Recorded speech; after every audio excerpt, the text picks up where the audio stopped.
Hello, Speed Gaming, and welcome to today's edition of the Link to the Past Randomizer Daily Race. And we got a bit of a treat for you today, as the mode we have selected is a modified version of Key Sanity known as FAD keys. This is all dungeon keys, however, Castle Tower keys remain vanilla. And for those of you who watch A Link to the Past Rando League, consider this a preview as this is a Season 4 flag set. Hello everybody, I'm Leslie Pro and I'll be calling the action today with Professor Pixie on the tracking. Basically, this is Key Sanity, but the only time you'll have to step foot in Castle Tower is if you are required to defeat Aghanim. Which, will that be the case?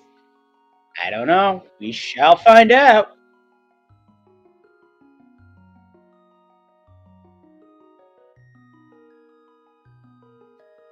We are getting set to get it going here very shortly. We've got another good field for today's race, and that's what I really like to see from the Link to the Past Rando Daily Seeds, is that the fields are always loaded with plenty of runners. And we are just about to get underway, folks.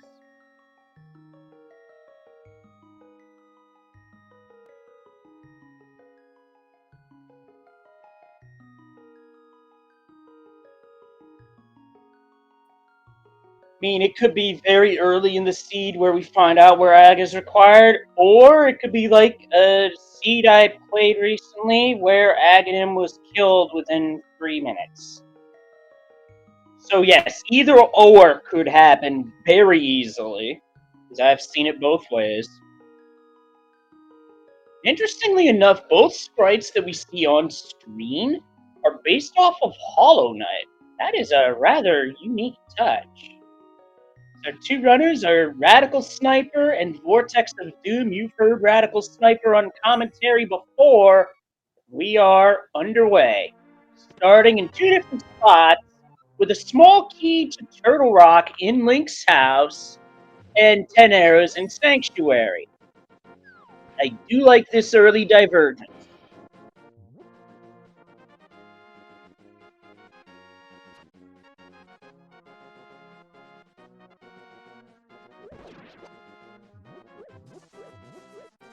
Ooh, Vortex of Doom getting a bomb drop from one of the guards. That'll help with Kakariko. And Vortex is going right into Lost Woods and not even bothering to check Aga 1, while the uncle has a map, and it's the map to Desert Palace.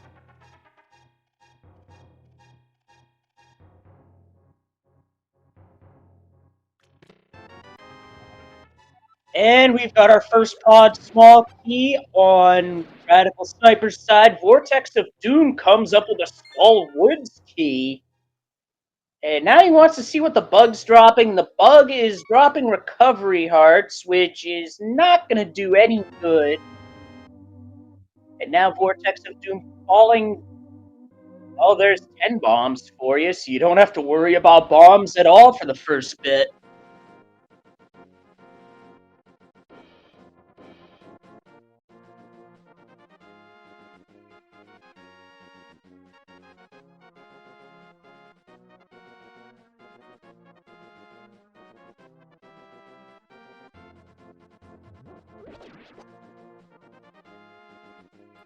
Now we are getting to see Lumberjack Tree from Radical Sniper. This will be a nice early tell to see if we have to do Castle Tower or the Lumberjack Tree or not.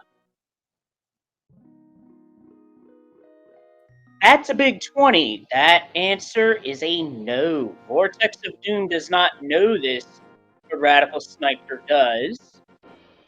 While Blind's Hideout has the Ganon's Tower map in it. And our first 300 rupee spot. which will really save on the money farming later, and that is the compass to Eastern. Now, what the compass does in Sanity, or modes where map compass shuffle are turned on, is that when you're in a dungeon, the compass tells you how many checks there are in said dungeon, which is very handy so you don't inadvertently leave anything behind. Now we get Vortex falling down the vortex into the well. Whoa, early flu. That is an A+ pickup, and that's getting activated right here in the village. Talk about convenience. And we've got an Ice Palace small key down the well as well. Yeah, that is one of the best spots for food. I also find Bottle Vendor to be a good spot too. Or Bottle Vendor can have a hook shot as well. That works. So this seed is opening up really fast from an overworld standpoint. Because Death Mountain just opened up with the activation spot. Gives us East Death Mountain. That's a lot of checks right there.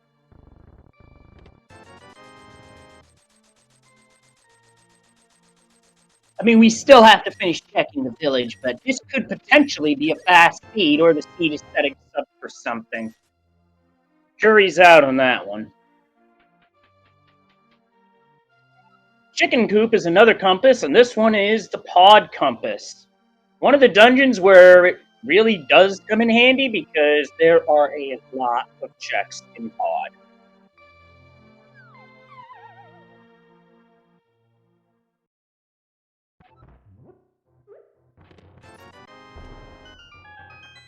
Speaking of Pod, there's the map to Pod.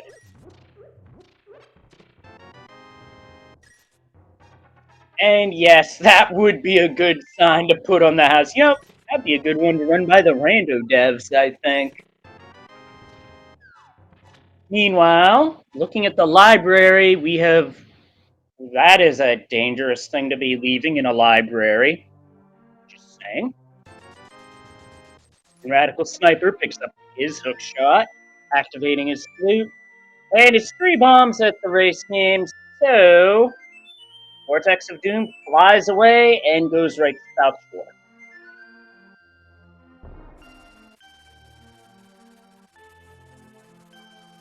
Nice shot with the hook shot to do a block clip to get to that chest and not have to reset the room. That's a nice little time save. You can also use the mirror for that time save to just despawn the block. And that's a key.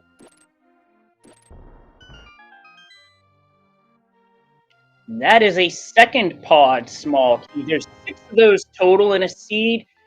And in theory, you can beat Pod with fewer than 6. Like, if you don't open the first locked door, you can beat the dungeon with 5 and still get everything. I've heard of runners doing it less, but for me, I can do it 5. Uh-oh, watch your step, Vortex. You don't want to fall into that vortex.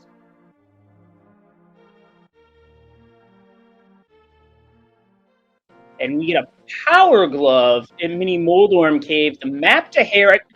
Both lift upgrades in Mini Moldorm Cave. What in the world?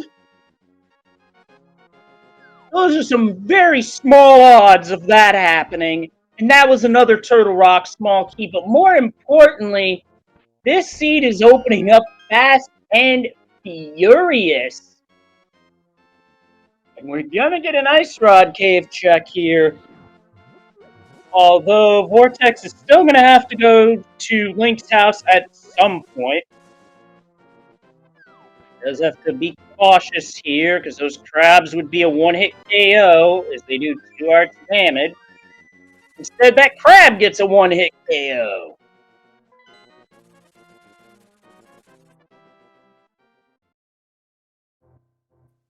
$50 in Ice Rod Cave, and Vortex picks that moment to do a save and quit, which is a smart move, because that's faster than walking out. And instead of Link's house going for Sanctuary, I presume this to be a pack of Sanctuary play. Because 1 lift upgrade opens it up. 2, well, you just get to take a nice little shortcut. Radical Sniper picks up a small pod key.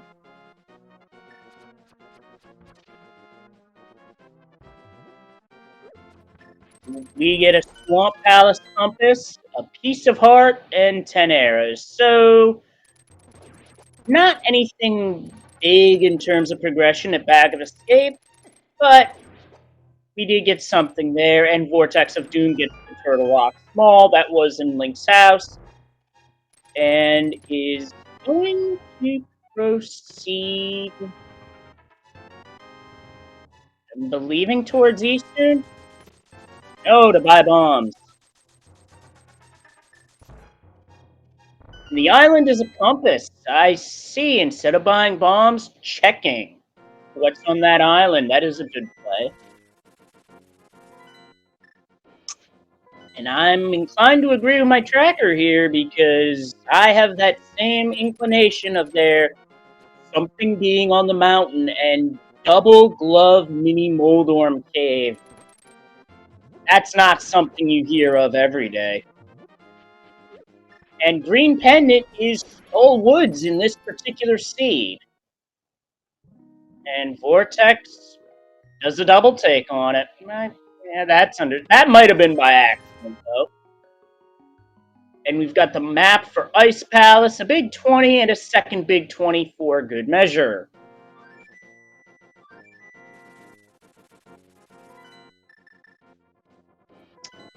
We're getting our first look at the desert area, as Agina could easily have something in this particular situation. And Vortex is heading right for the mountain. And the seed is screaming Death Mountain at a very loud volume, but this is dangerous at 3 hearts.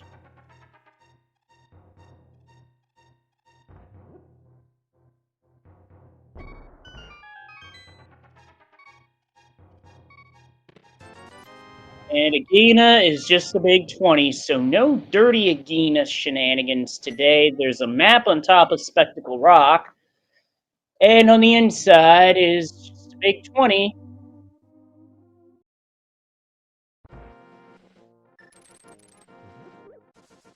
So right now, it's truly looking like Vortex of Doom in the driver's seat here, heading towards East Death Mountain, 8 checks, and can do 2 more out of logic if Moon Pearl doesn't show up. The Super Bunny Cave is doable, courtesy of the Super Bunny Cave. Will we see that today? Jury's out.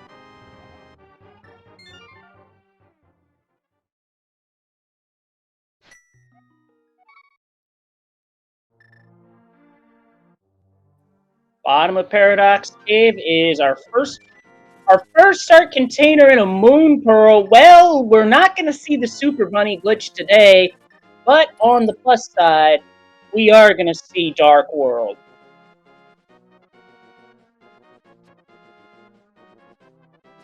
And we are also going to get information on how do we get into Turtle Rock. Misery Meyer, small key for Vortex, along with a Rupee Horde, piece of heart, and 10 arrows. So the progression has been fast and furious.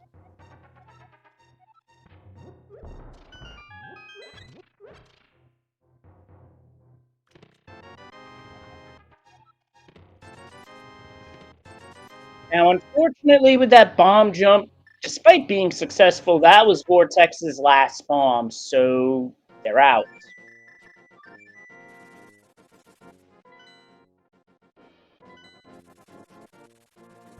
So now Sniper is on Death Mountain with Vortex's Doom in Spiral Cave.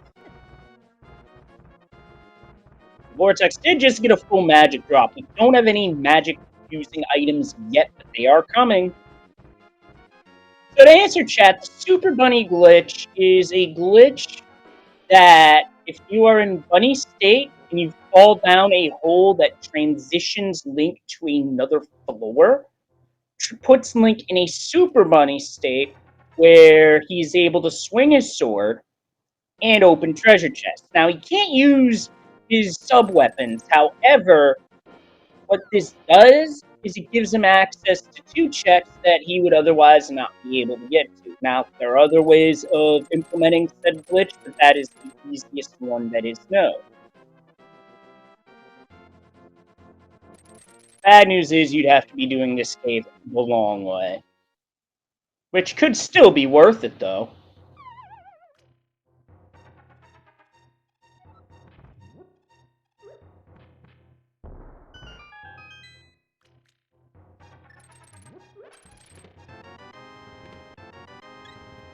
Sniper picking up Moon Pearl while Vortex comes up with a small key to gain its power and a magic cape.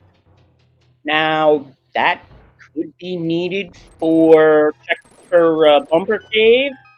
Could also be logically required for Spike Cave. We're not sure of that yet, but for Spike Cave, I'd say it'd be a bit early due to not having enough points. And Turtle Rock is Ether blocked today.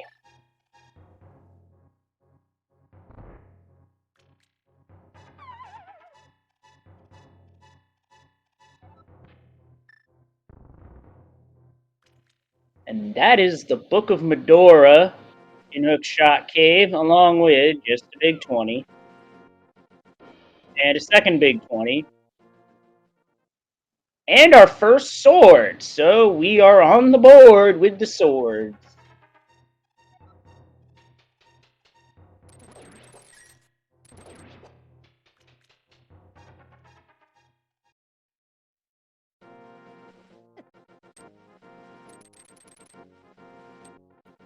Vortex making the move over to the desert area is going to head into desert.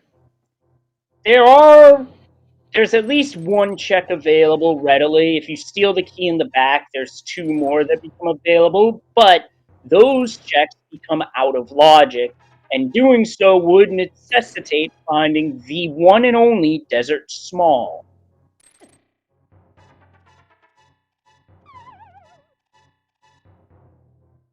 And it's also worth noting that in Key Sanity, the dungeon music tracks are randomized. The Light World and Dark World themes are shuffled. So what theme shows up doesn't necessarily mean you're in a pendant or crystal dungeon.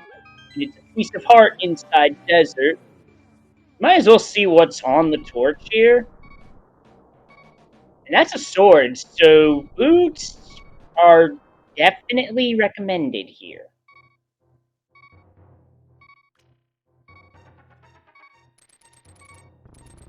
And based off this trajectory, I would say Vortex is exiting the dungeon. Unfortunately, Sniper missed the block clip, so has to take a couple of extra seconds to go up and over.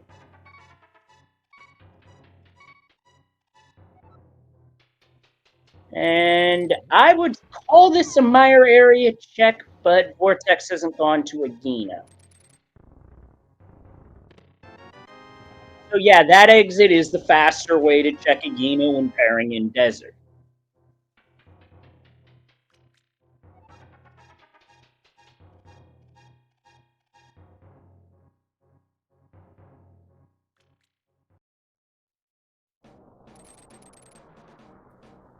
And Sniper's about to check Turtle Rock, and he too will see that the Ether Medallion is needed. And he's going to head right for Hookshot Cave. And the book might not be anything by itself at this moment, but with boots, we'll see a pretty quick Master Sword pickup, and that'll be very nice for our runners. Because having to do some of these later game bosses with Fighter Sword, not fun. Oh yeah, that's Quake Medallion that's needed to get into Meyer.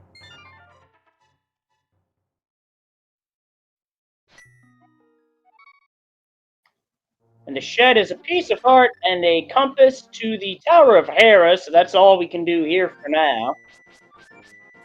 So while it didn't necessarily pan out, we did get some good information. And our tracker points out that the medallions were basically swapped. So the medallions are, for all intents and purposes, are French vanilla. That does not mean that bombos won't necessarily be required, because bombos could still be needed for Ice Palace. I've seen it happen before, and it could happen again. Vortex is heading into Village of Outcasts and heading directly north for Skull Woods. In key sanity modes, I like this play because you don't need keys necessarily to beat the dungeon. You just need a fire rod and a sword. And wow, that's a break for Radical Sniper, as that is our first progressive bow. Unfortunately, missing the bird the first time around. So, okay, that allows me a point to bring up about bow. In version 31, there are two bows in the overworld. For C, they are progressive in nature. That was the first bow. However, that also means the second bow now becomes the silver arrows, and Vortex comes up with the Quake medallion inside of Skull Woods at the big chest. Yeah, that was definitely a good play. Vortex takes the Wallmaster Express to get back to where he entered. I thought I said big key chest. Ah well, no big deal.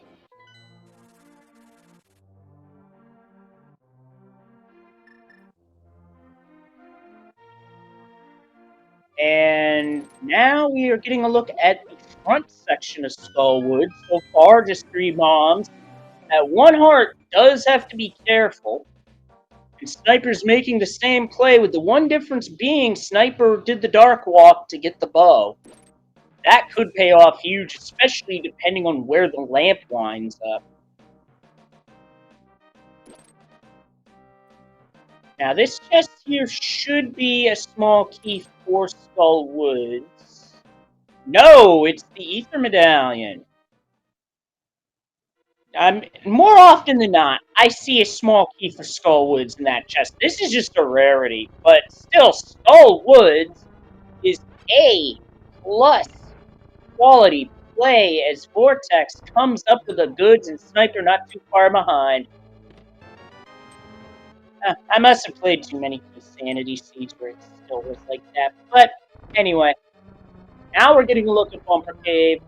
Hinted at by picking up the cape earlier. What is it? That's a key that would be recommended.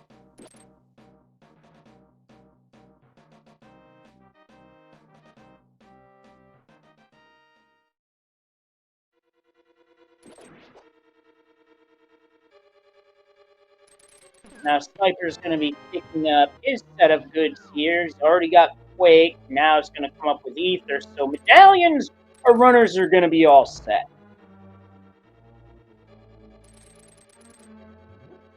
That's Pod Small Key. I would argue that being a required pickup.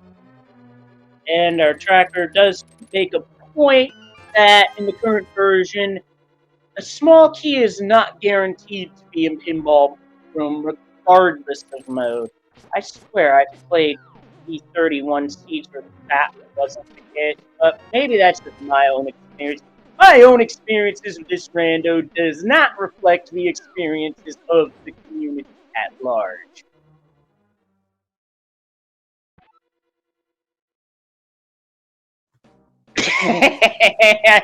I think I've been found out, because yes, I have been playing SMZ3, but it's all good. Anyway, we're getting our first look at Thievestown area. First, the overworld village of Outcasts. Even if you don't have the big key, you still have access to the first 4 checks inside of Thievestown, which would make that a rather recommended play.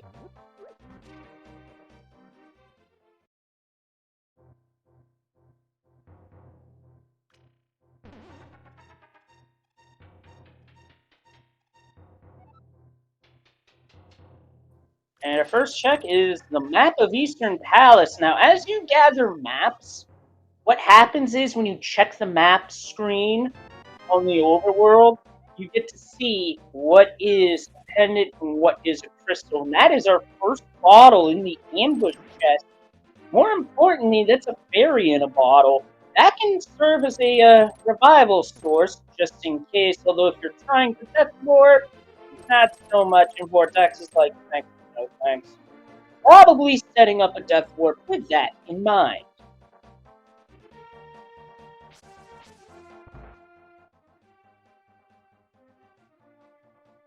And these enemies are good to death warp off of because they do 2 hearts of damage. And there's the Cane of Burna, another item that grants temporarily invincibility. And if you're going against blind, a darn good backup to have. Just saying.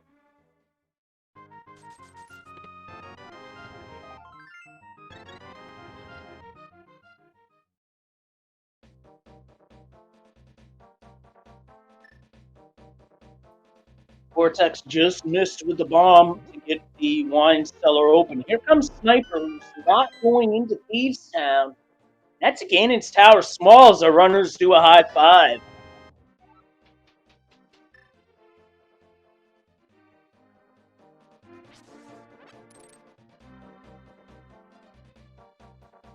And Sniper's now backtracking to Thieves Town. I can see why he did this. Because had that been the Thieves Town big key, he would have been in business. However, not the case here. We are getting the digging game checked here. This could be anywhere between 1 and 30 digs for an item of questionable value. If essentially the digging game merchant is trying to be King Zora, but there's only one damn king in all of Hyrule. A lot of digs. For 3 bombs. That is not good value.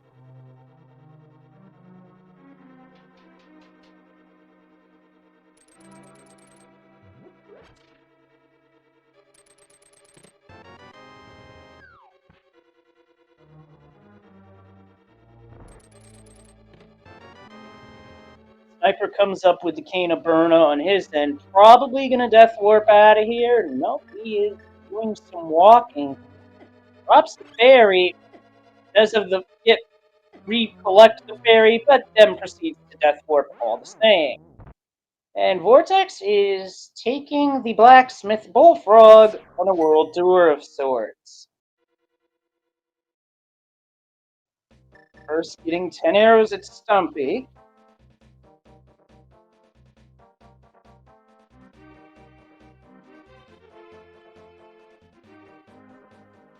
And both of our runners here are demonstrating great use of hookshot strats to get a little extra speed from the overworld. It's a very small time save each time you do this successfully, but it does add up over the course of a season. Especially if boots are hard to find. And Snipers on the dig game, while Vortex of Doom and the artist formerly known as Hype Cave, but it's gonna be a Hype Cave today, as that's our first big key of the speed, the big key of Eastern, a Turtle Rock Small, a big 20, a big 20, and one of 2 gray.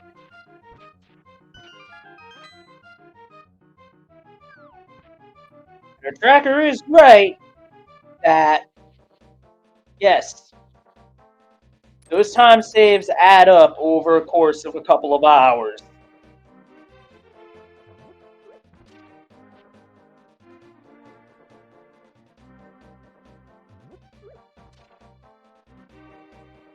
And sick kid turn in is a piece of heart. Thanks, kid, but don't you need that a bit more than us?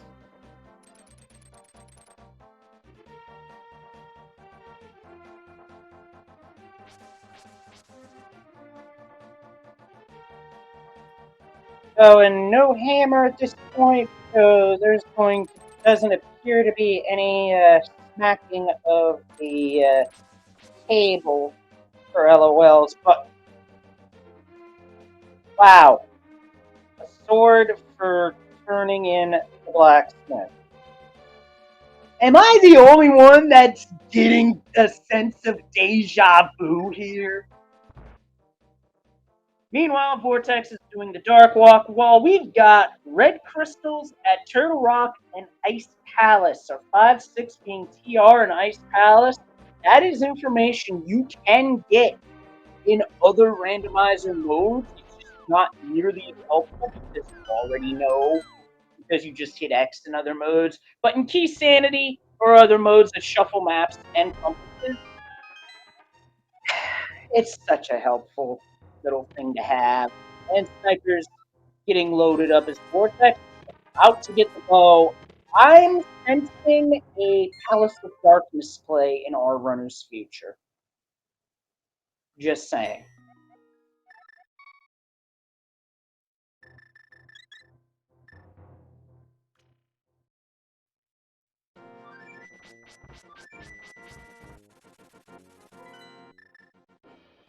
Oh, yes, there's that too. Our tracker pointing out a sequence break of Eastern could also come in handy. Let's note that both runners did grab bow out of logic, so there are some things that could still get picked up that can either put things back in logic or drive them further out of it.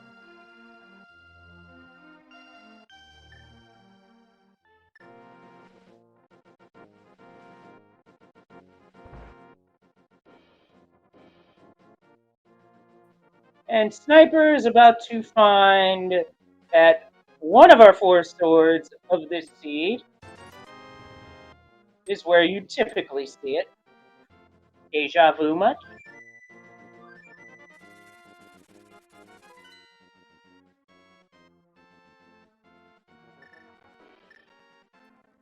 Like Sniper's having a bit of a think here. Makes the decision to go to Eastern.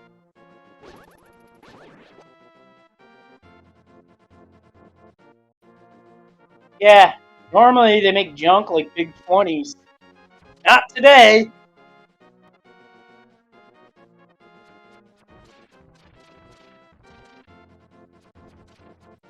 So far, nothing of immediate value in Eastern. Right now, whoa, that lag. What is causing that? Nice strat for the Stalfos room. Well, there's our lamp, so we're back in logic now.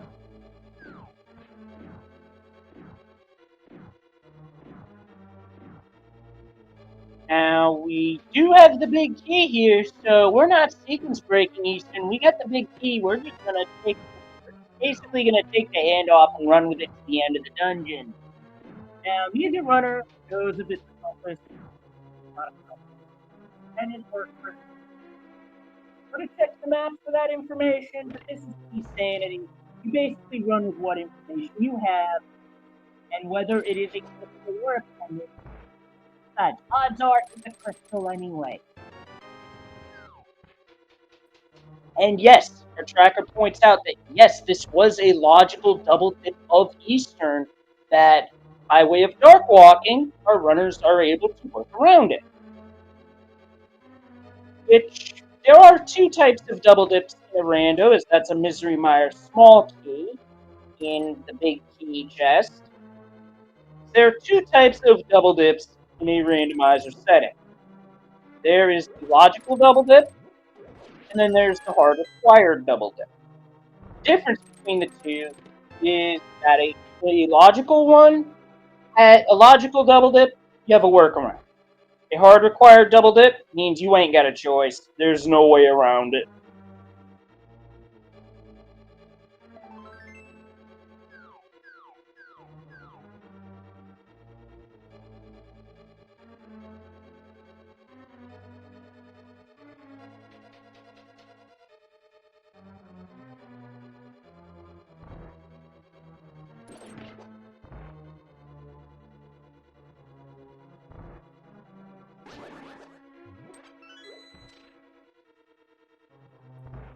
Vortex is approaching the boss, however, 1 heart. Gotta be careful here. Well executed on the strategy side. Also gets a fairy drop. That'll cover the hell. Now for the boss. Don't blink.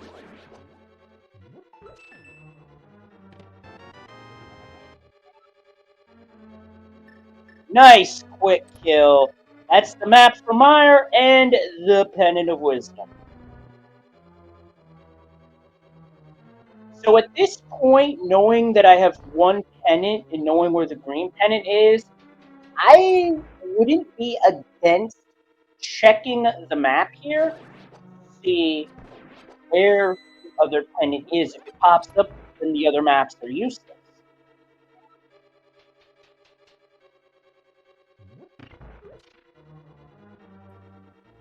Yeah, it's one of those weird things about A Link to the Past where this is the one game where red does not mean power.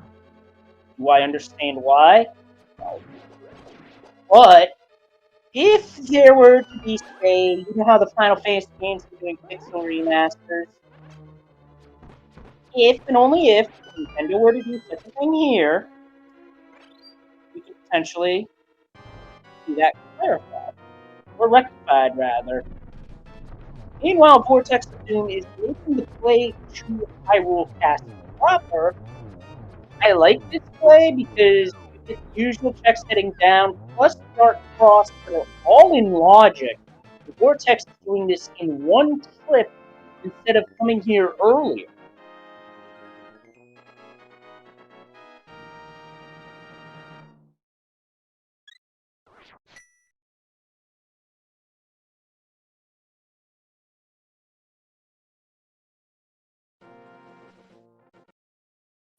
I'm afraid only Nintendo knows the answer to that one.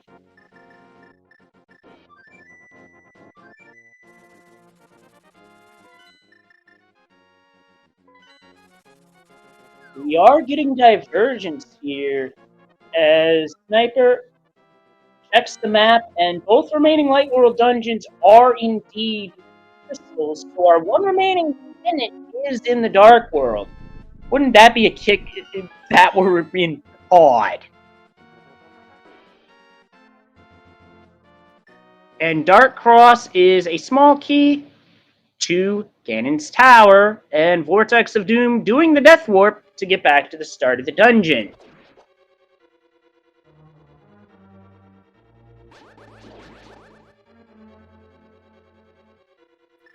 Now, Sniper's not going to get too far here, unfortunately, but better to know than not know, but by checking the torch, we'll know that Sword 3 is only a boots away.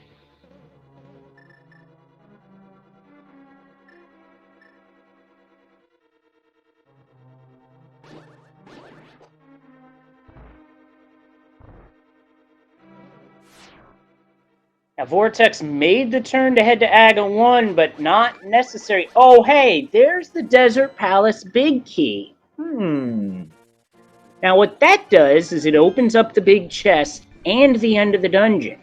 However, to full clear the dungeon, you still need the Desert Small. So that's a bit of an unfortunate break for our runners, as if they had done the front of escape earlier, they would have had a shot at it. And we are getting our first look at Misery Meyer and our first real divergence of the seed in the 37th minute. And a big 20 in the boomerang chest. And based off of what we just saw there, it's 50-50 as to whether it's Thieves Town or Swamp for our remaining pendant.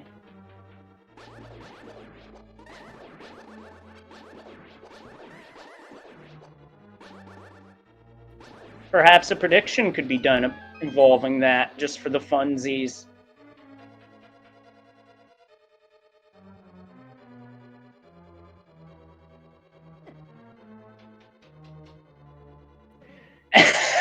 Oh, jeez.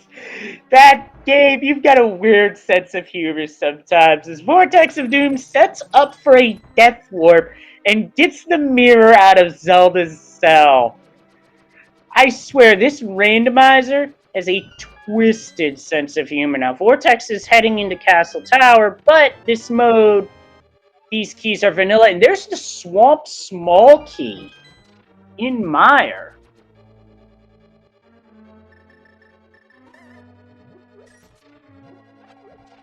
This may be an autopilot play from Vortex. I don't know.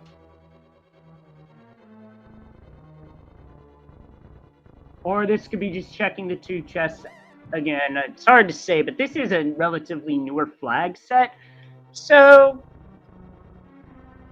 plays like this could potentially happen. Good stall there by Radical Sniper. Otherwise, that would have been a 4-heart Wizrobe blast. I'm not sure why Vortex is doing this. Yeah, I think I'm gonna go with what our tracker says here and just call it a case of, well, I'm here, let's just get this done. Oh, it's knocked right off the edge by the guard. I swear a guard did that to me once when I was playing this game as a kid, so I decided to get payback. And I make that payback my own little thing.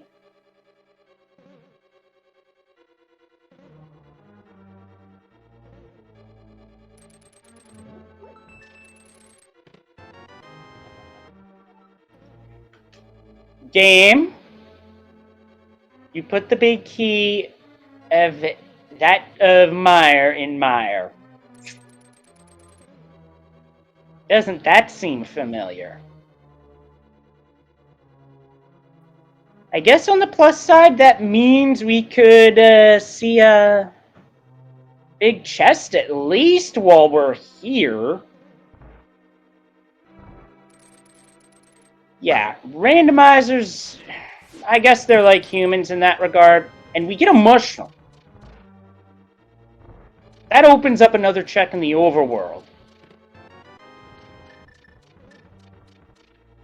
And Sniper did not come over to this side of the dungeon yet. That is a small key to...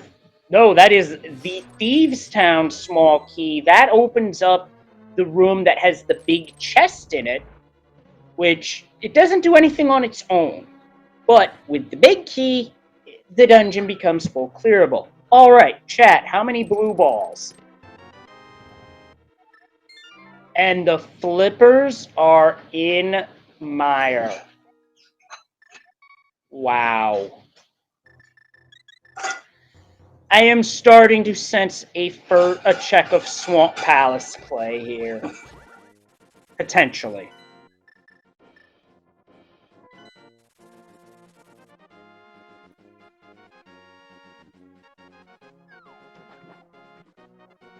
So that's one blue ball. So the way the Aghanim fight works is that the first shot in each cycle is always red. Then the next 3 are a coin flip as to whether they're red or blue. In that case, it was a 2 blue ball cycle because your 5th shot is going to be lightning, and then the cycle repeats itself.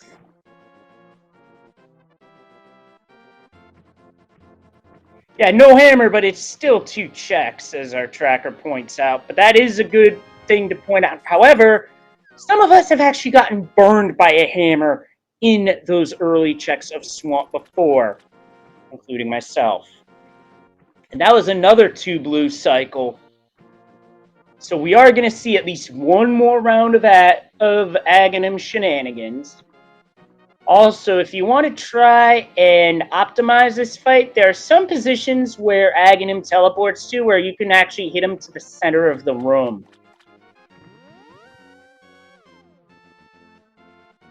Those weren't one of them, but it doesn't really matter on that last hit. With that, Aghanim is down on Vortex's side. With our Waterfall Cave having the Compass of Ice Palace and 50 rupees. Yeah, 5 blue isn't great. And it's a red potion for tossing a bottle in. Some nice value there. But will Zora have value, or is it another Scam King?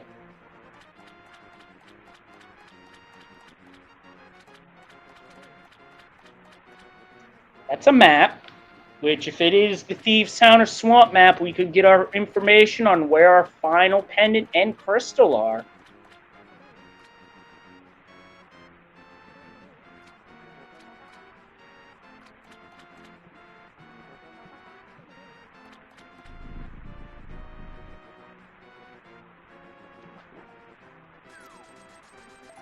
Piece of heart.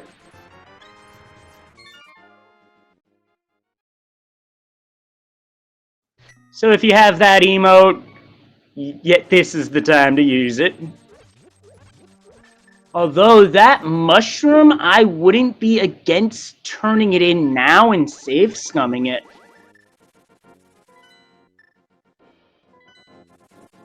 Vortex is having our first look at Pod with 3 small keys. I don't think it's doable, but I've heard someone say that it is. Apparently, we are getting a mushroom turn-in, and it's a small key. The worthless small key is it's the one to Hyrule Castle.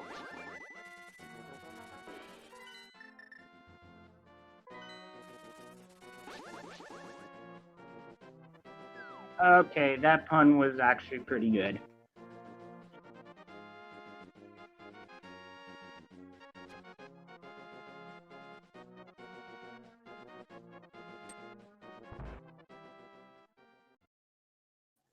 Now, I like this route that Vortex is taking here to check the 2 chests off to the side. The hammer could be French vanilla. If it is in these chests, then Vortex isn't going to have to burn a small key to explore further.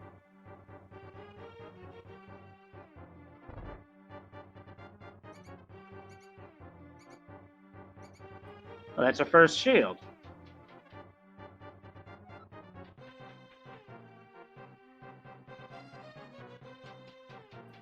Sniper's checking Dark Cross, and there's the big key of Thieves' Town in Pod, so there's definitely value to be had.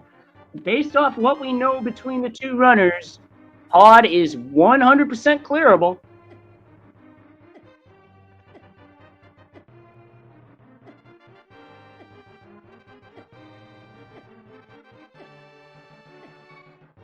Yep, Thieves, and we found the Bloomerang.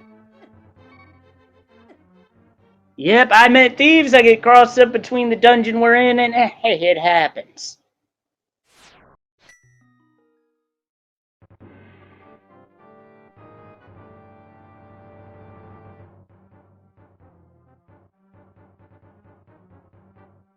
Nothing of value at the arena, as that's just a bloopy.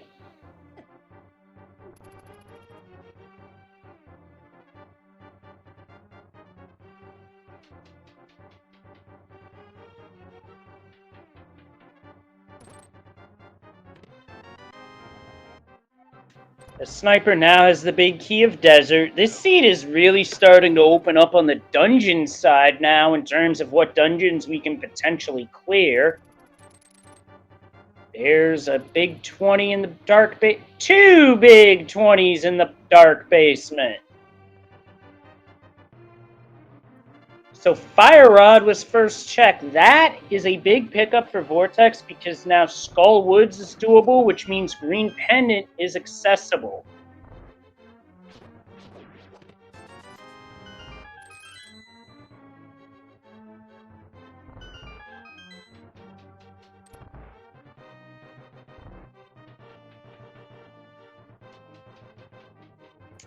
Now, what Vortex is doing here is setting up for a hammer jump, which is a double pixel perfect trick between the bomb position and the position of the player. And he gets it first try. Now, I've tried doing that. It's not that easy, folks. They make it look easy because they practice that plenty of times. And Sniper's about to find the mirror. As Vortex finds the big key for Tower of Hera, which with the mirror is now accessible. Things are opening up very fast right now. It's now really a question of who takes the right road.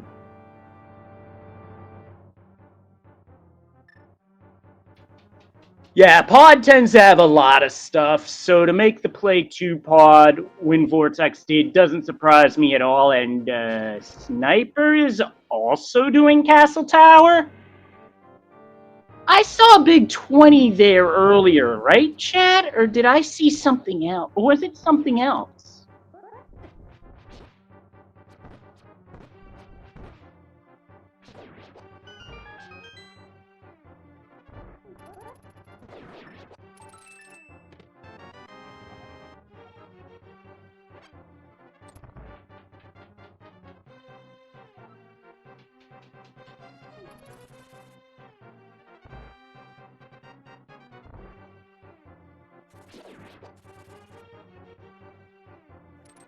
Vortex is using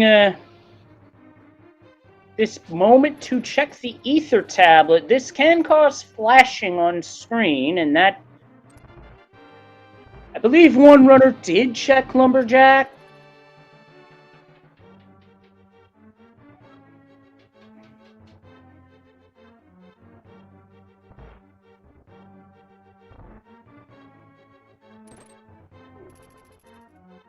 Okay, since it's all dungeon, we still have to do Aghanim anyway, so... I'm learning intricacies about this flag set as we go along, because this is a new experience for me. And it's also worth noting that, for those of you tuning in late, this flag set is going to be a flag set featured in Season 4 of the Link to the Past Rando League. So, for those of you who watch League, you got that to look forward to, as Vortex of Doom pulls off Harapot. Okay, so it wasn't Lumberjack, it was a case of being all dungeon and learning the flag set on all fronts. Okay, good to know. And it's funny I should say that because as Red Meringue gets found, is that in an all dungeon setting, if you don't clear all dungeons, Ganon calls you a dingus.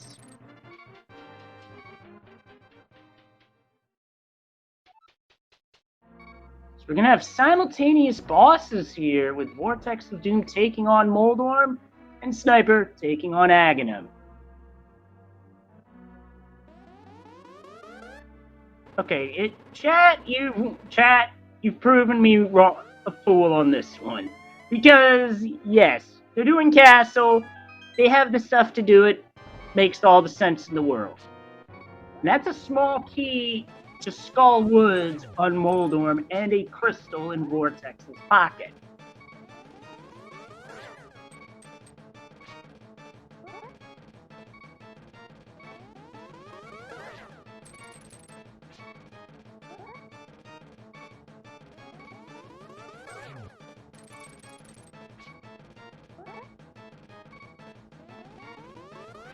Vortex flies away. This could be a Skullwoods play because they've got the Fire Rod. It would make sense. And it would also make sense to check pedestal wall right here. You have the mirror, you have the means to do so.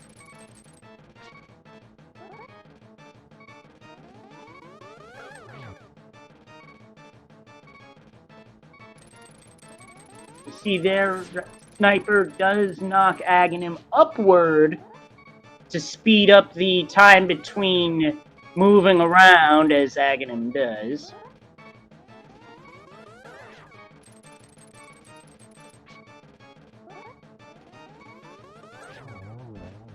That's the last hit. Aghanim is down, and Sniper's doing the spin.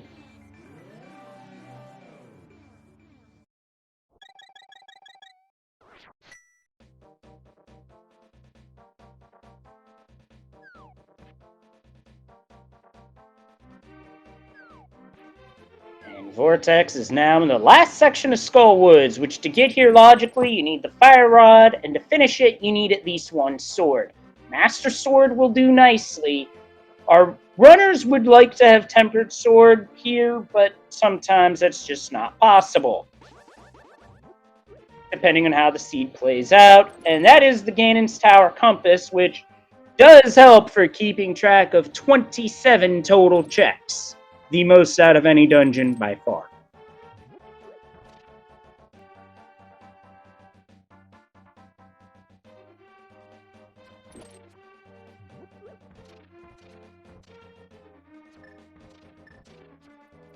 Vortex through the torch room. And does not need to kill the Gibdo for the small key in its possession. We got a catfish check on Sniper's side. And today, catfish is bribing with a lot of money. 300 rupees to be precise.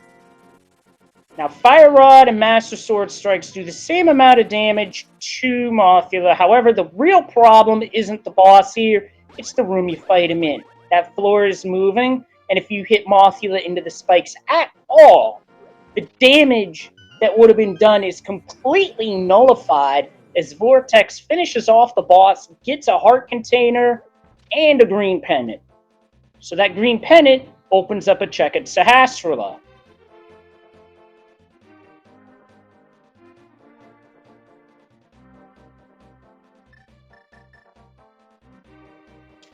The real question is, do we have a ped seed on our hands, folks? You can now find your way home. I'm guessing that's a map of some sort, so that master map is just gonna stay put.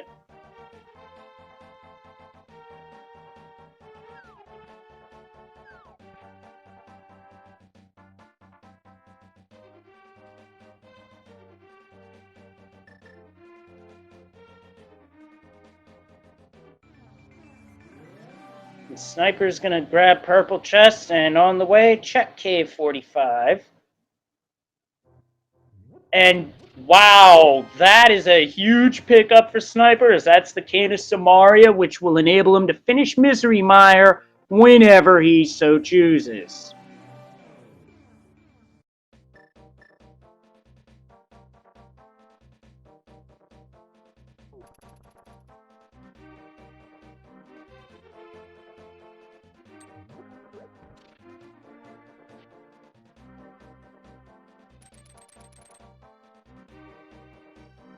Vortex is heading straight for the boss, and that means by that action, we'll need the Desert Palace small in order to see what's on the right side.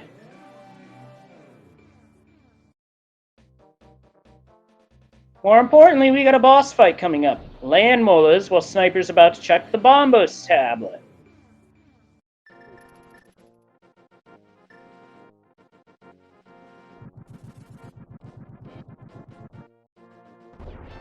That's a small key. And that's the Wow, talk about hiding the key under a very sneaky doormat. Which is a bit of a bad break for Vortex, but that's Randomizer for you. Sometimes those things happen, but that's a small key to gain its tower and a crystal, so all the Light World dungeons are now done for Vortex. As Sniper is going to make a check into Early Swamp to see what's there.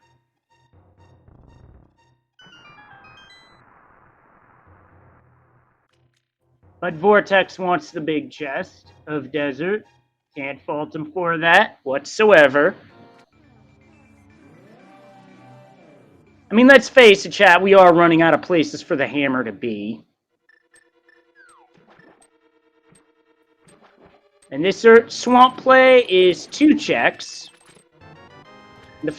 And both runners coming up with 3 bombs at the same time in 2 different locations.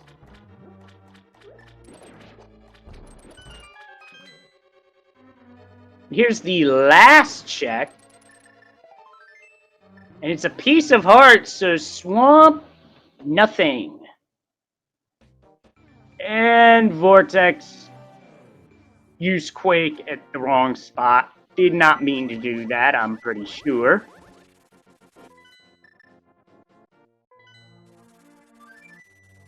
A heart container, which Vortex passes on.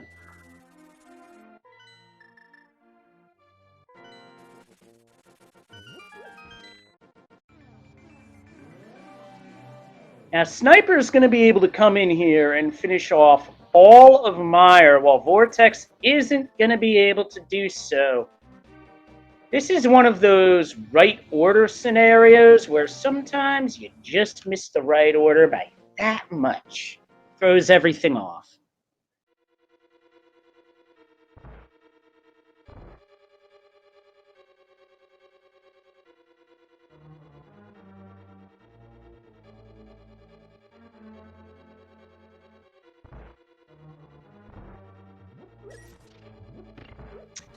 And our tracker points out that Sniper will be able to finish off both dungeons here. And with the extra small key from the Bombos tablet, we'll be able to see more of Desert than Vortex was able to.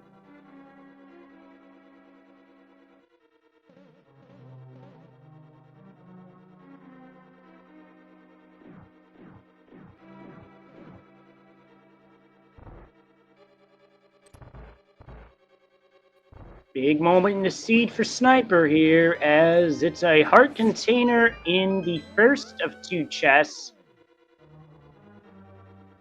That was probably an accidental input, as Vortex comes up with the Swamp Small key. Let's face it, we've all done that at one point or another. That is a mishap that could happen to any rando player of any skill level.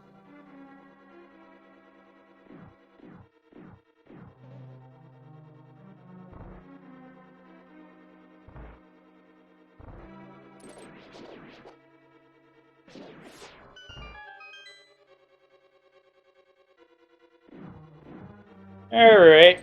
Better late than never on the big key chest. It's just 20 rupees. That, well, whatever.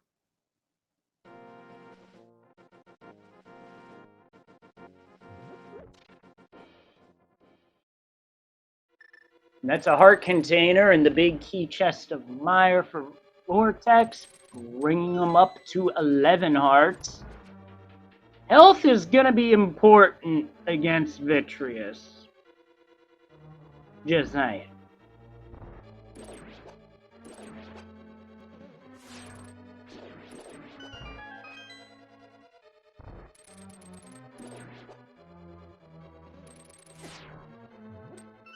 And Vortex gets the news about where the big key of Meyer was.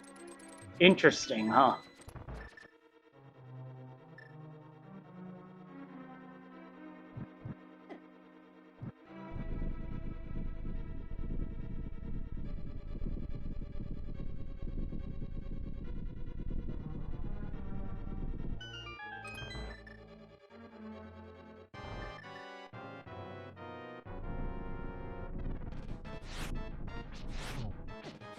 And Sniper opting to pull out the bow and go NMG strats here.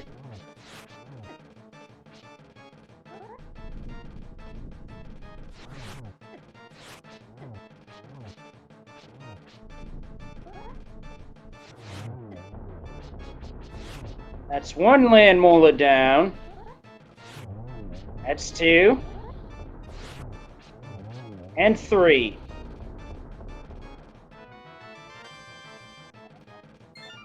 GT small in hand. Sniper's done with Desert, and with the flippers on Fate, Vortex is done with Meyer.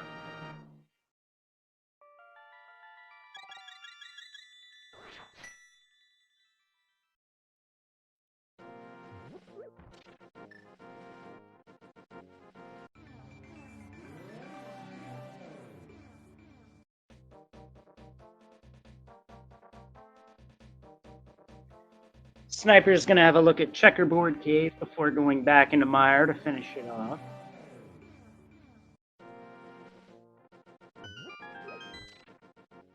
While Vortex loads up on Blue Potion, which is a good call, because there are some magic-intensive dungeons coming up, and the health recovery can be very helpful.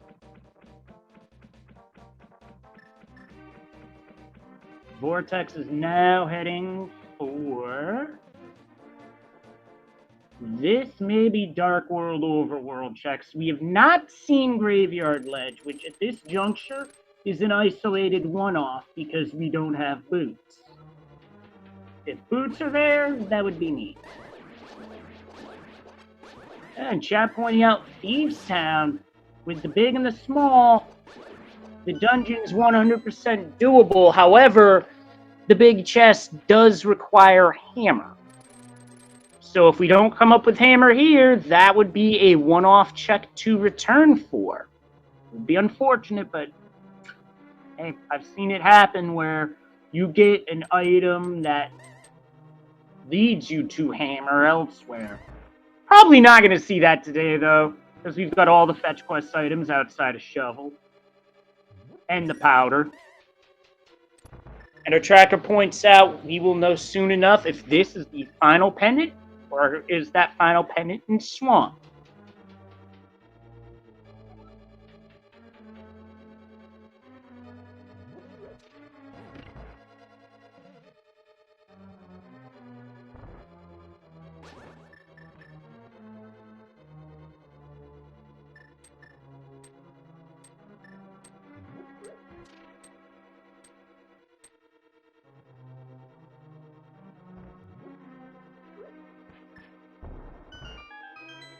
So we've got Vortex approaching the attic. Now those lizards that run around are reminiscent of the mice of the castle basement, but with one difference. They do 2 hearts of damage. Like a number of things in the Dark World do. Sniper's just about at the boss, and I'm curious to see what strat he'll employ, because Master Sword does enable for some spin strats. Okay, I see cape up, so he's like... I see what he's doing. Spinning as many eyeballs as he can. With Fighter Sword, this isn't really that viable, but this boss is just a pain in the butt no matter how you look at it, because it does a lot of damage, and if you die to this boss, it is a very long walk to get back to. And with that, Vitreous is down. And Vitreous had the hammer? Are you kidding me? That is a disgusting place to put that.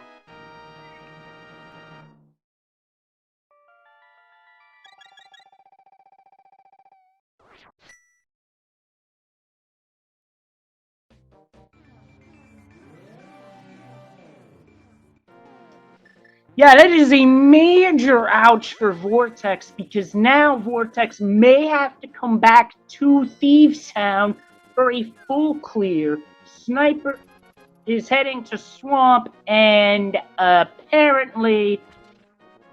Did Blind just reference Danganronpa? Wow, this seed.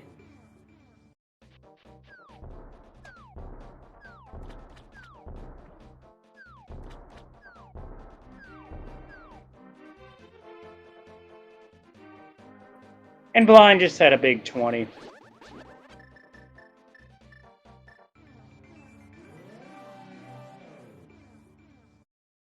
That's a crystal. Last pennant is in Swamp Palace, where Sniper is heading right now.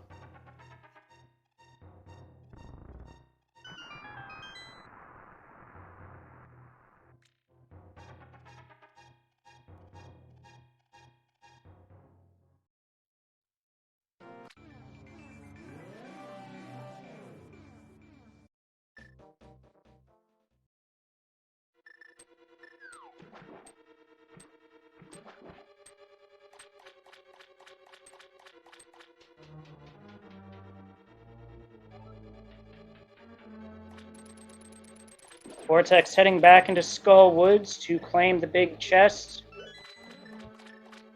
Nice work on the bomb jump. That is a 2-pixel window jump. If you have the boots, then that window becomes a 6-pixel window.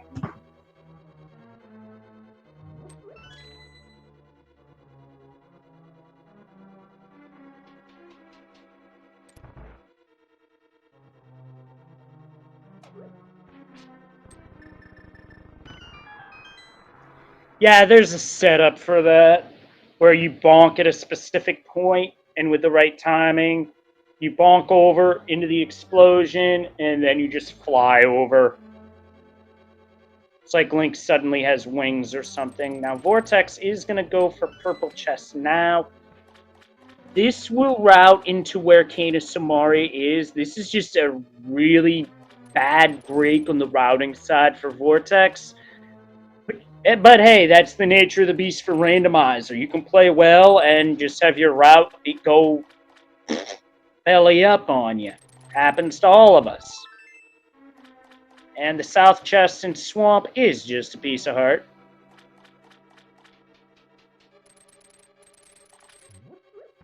I actually like the name of that, Red Bull Bonk. A bonk that gives you wings.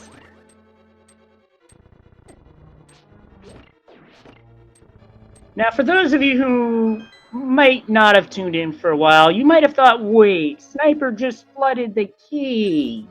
That's a bad thing. Not so fast. In the past year or so, new tech has been found called Diver Down, which, when done correctly, as Sniper just did, you're able to dive down into the water and you're not swimming. Only thing missing is a diving bell.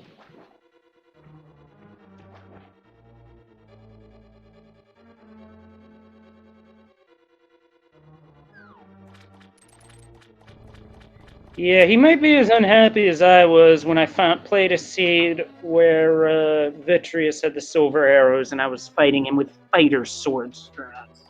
Ooh, I was not a happy camper that day, full disclosure. Leave it at that.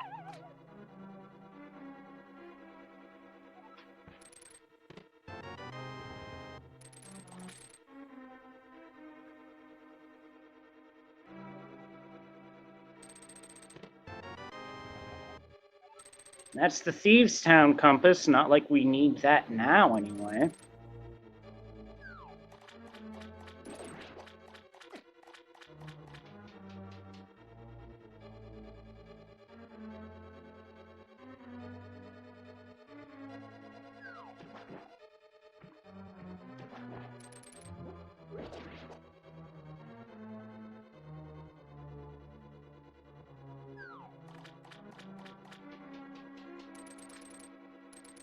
No big key, so no big chest as of yet. It's still possible that the big key is in here. However, we do not need the big key to reach and beat Argus.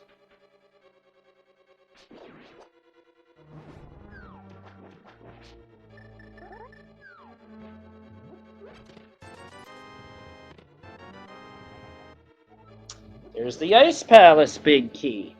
One we don't technically need for beating Vitreous, however, it still could come in handy with the big chest. Vortex is about to get the bad news on Desert Small, as that's a heart container for Sniper, as Sniper is now approaching Vitreous. No, I mean Argus.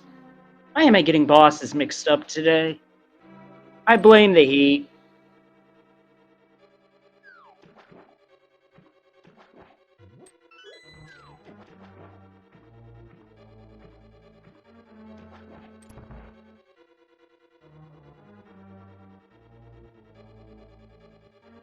Now Vortex makes the walk back into Meyer and is a couple of minutes away from some very bad news.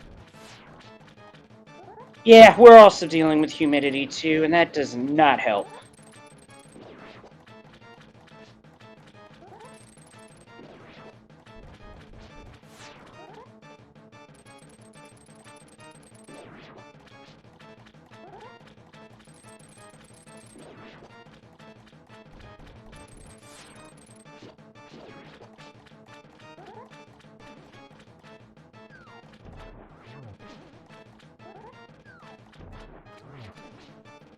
Surprise Sniper isn't using the fire rod to speed this up.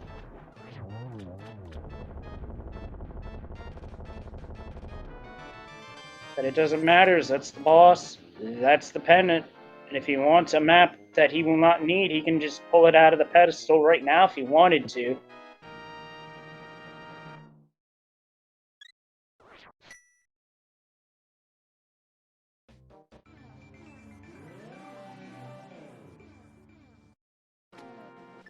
Okay, chat, you're keeping me on the straight and narrow today. Never went to pod, although that hammer... Can't clear it yet, no big key.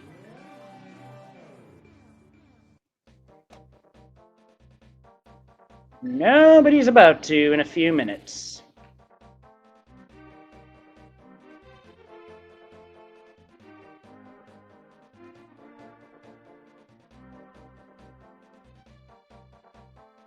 I am starting to wonder who's going to make that play into Turtle Rock first, because at this point, we have 3 small keys. No big key yet, however, we can still make considerable progress in the dungeon. And there's also Mimic Cave, too.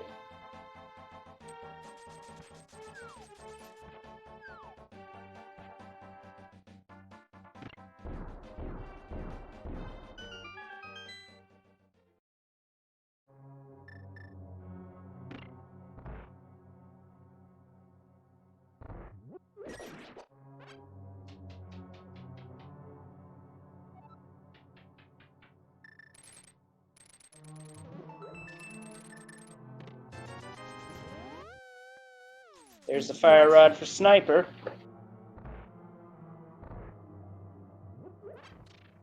And chat does point out that Spike Cave is open. That's a lot of resources that Vortex is using for this Vitreous fight, but it makes sense. I get it. This is one boss you really don't want to die to.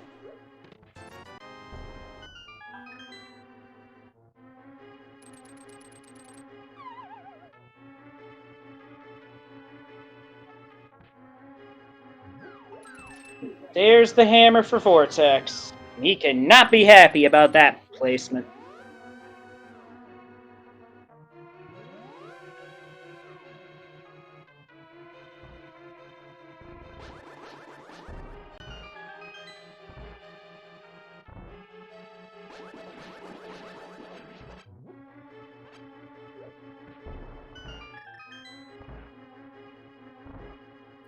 Now Vortex back into desert to finish off some unfinished business while Sniper is in pod.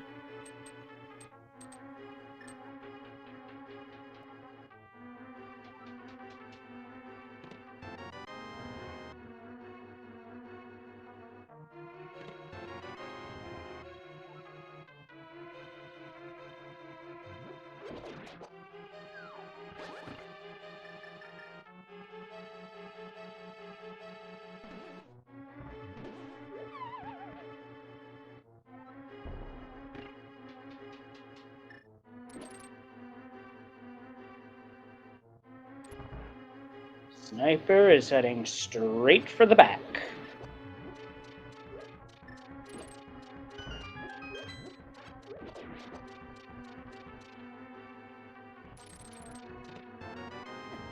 And there's the fire rod. As Vortex gets the news about Pod, Ice, and TR, all in one fell swoop.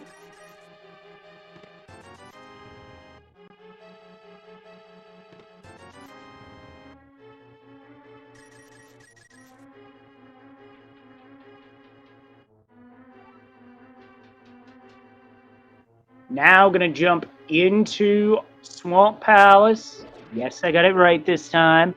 And Sniper's going to set up for a no, instead of setting up for a hammer jump. No, is setting up for a hammer jump. And I'm gonna agree with the tracker here. Odd Big is probably in Turtle Rock. It could be a Mimic Cave. It could also be in Ice Palace.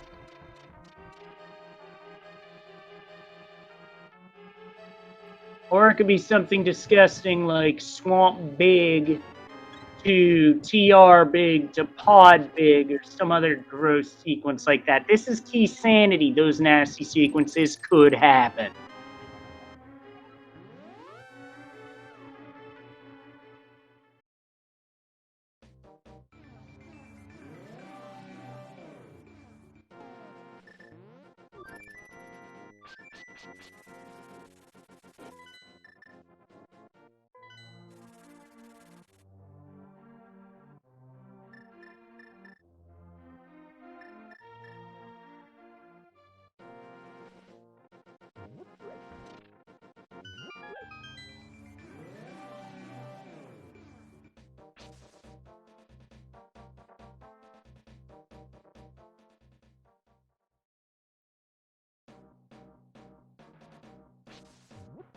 Oh yes, there are some nasty sequences that could be out there.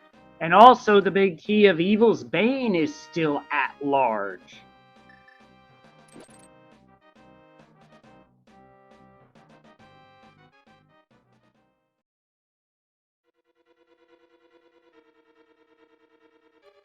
And Sniper's making his way to the back of Skull Woods, which will finish off another dungeon that we need to deal with. And Vortex about to go for a diver down as well.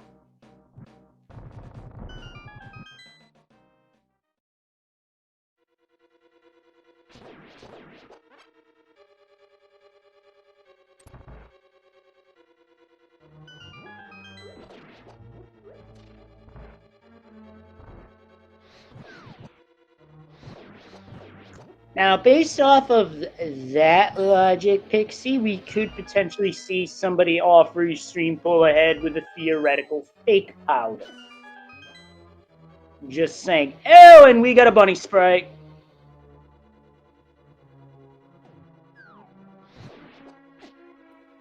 Admittedly, I am not that familiar with Hollow Knight, so I couldn't tell you what the bunny sprite is based off of, but the effect is still the same. Sniper's gonna use a hammer on Mothula. This is a strat you sometimes see in swordless mode to score major damage on the boss. However, if the boss doesn't cooperate, it's kinda hard to use.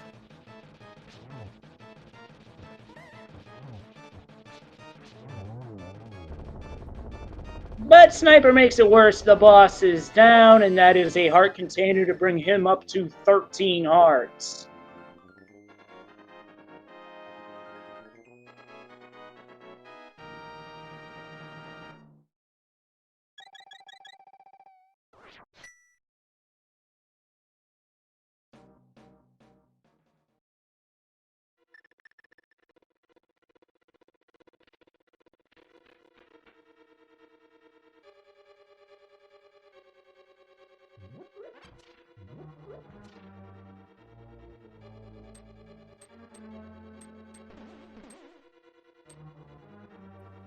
And with that compass, that is the end of Skull Woods for Sniper.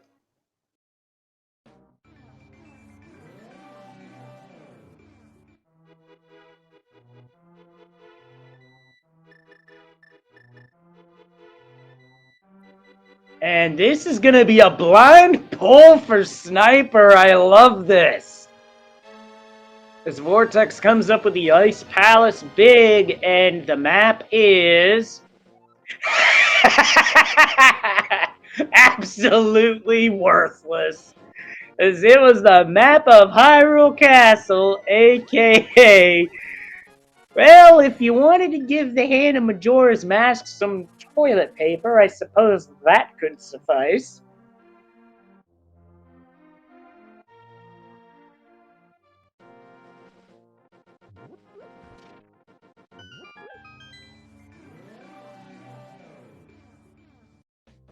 That's good for the memes.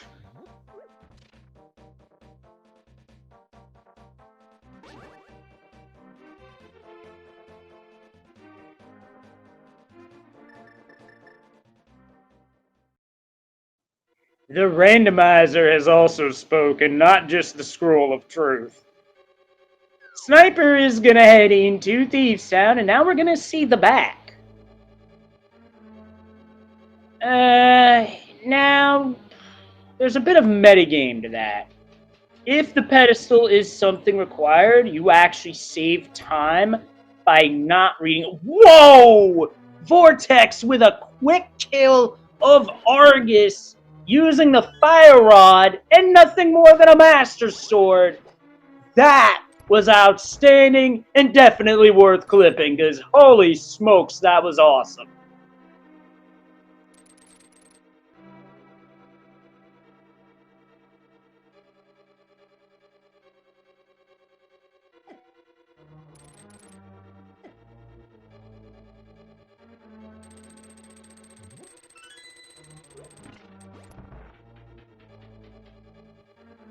It looks like Vortex, I believe, is going to make the swim into Ice Palace with the hint of the big key, one small key. Yeah, this will be no problem. Although Cold Stare can easily be a problem.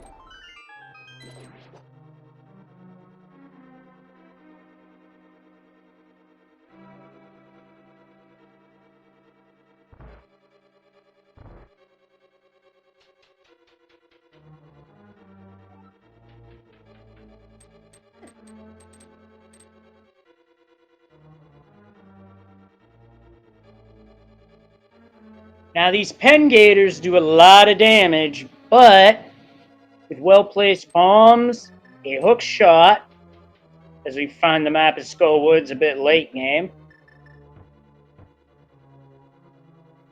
is Pen Gators, they do have a number of weaknesses.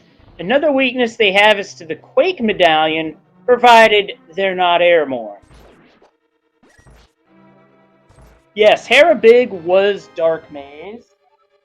And Sniper now has the Skull Woods Big. Vortex is setting up for Icebreaker, another newer tech found in the past year. And there's the Swamp Big Key. Well, well, well. This seed just keeps on giving. And wow, that is an absolutely horrible break for Vortex, who did not have Hammer here first time. Is going to have to make another trip into Thieves Town in order to clean that up, because that's the Turtle Rock Big. For Sniper, that is huge.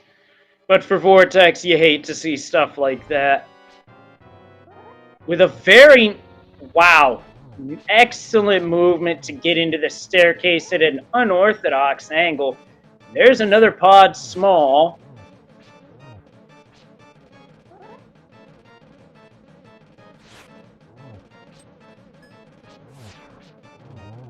And blind is down for Sniper.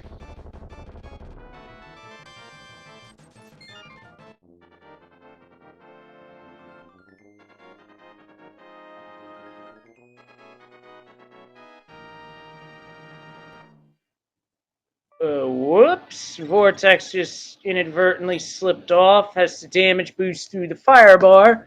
So what that means is Sniper is going to be able to pull ahead big time by virtue of doing all of Turtle Rock in one visit, barring the Ice Rod location.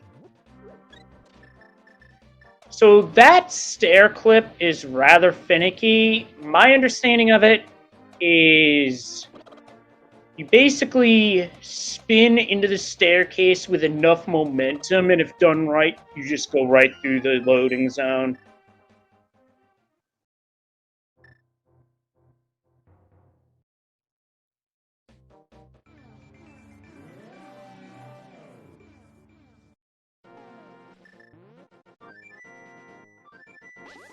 And now Vortex is, oh boy, is that enough magic?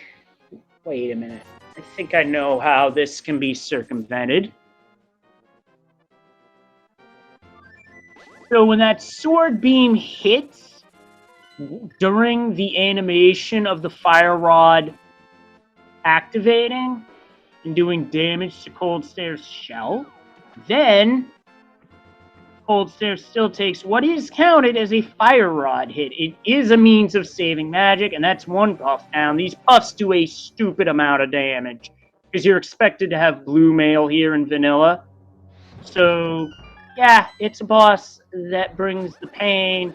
Cold Stare is down, and there's a shovel to bury it.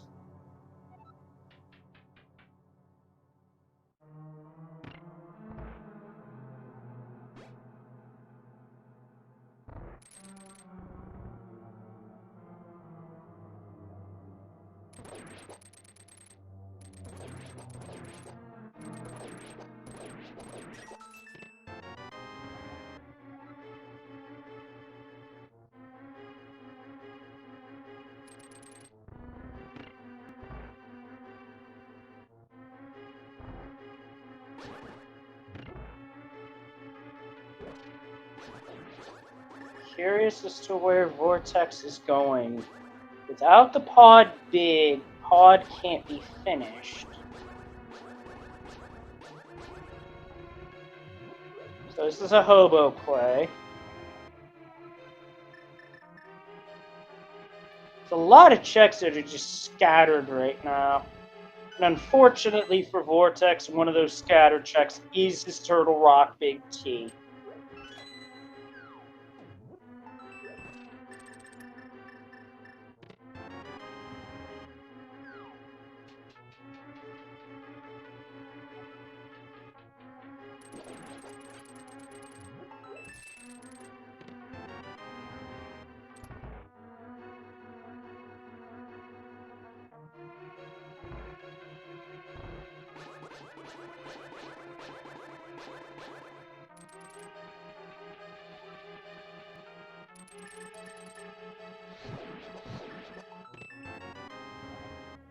Okay, that turn right there tells me that Vortex is probably heading towards...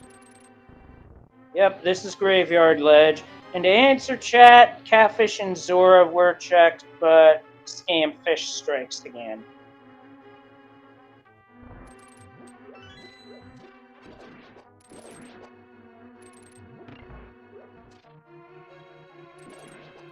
And our Graveyard Ledge has our final shield upgrade, which, for Vortex, that's the Mirror Shield.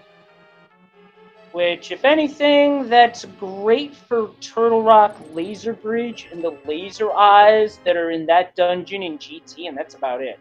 They don't do anything for Beamos, which I think is an oversight, but that's just me.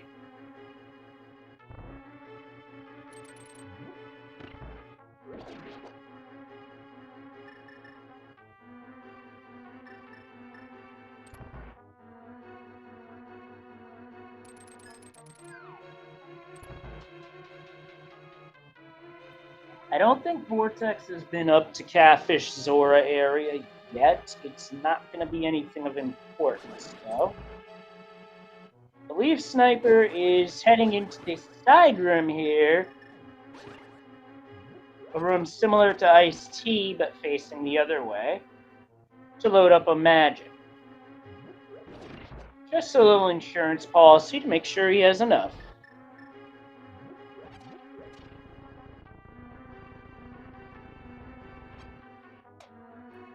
I had not thought of that.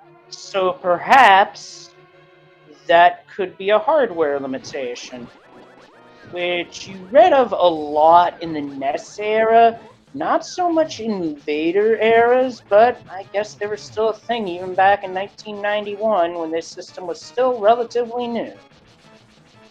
Good to know.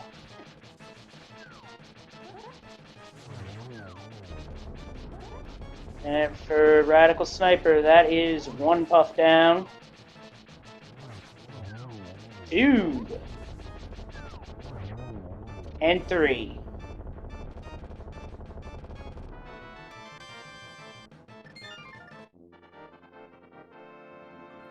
Yeah, I would have accepted that too, but guess things happen. Anyway, that is a crystal for Sniper and a shovel, and Vortex just got scammed.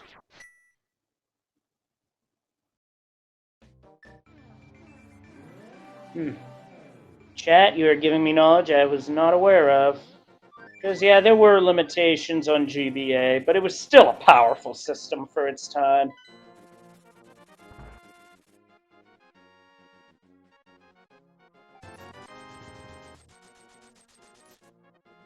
Sniper loading up on Blue Potion as Vortex is heading to turn in Green Pendant. And Sniper is gonna turn in the dig spot. No one has checked Shovel yet, so this is a new check. Kind of isolated based off how this seed has gone, but... Well, that I would consider value because the Green Pendant turn-in is a male upgrade. That cuts damage down in half. And the dig spot was just a big 20.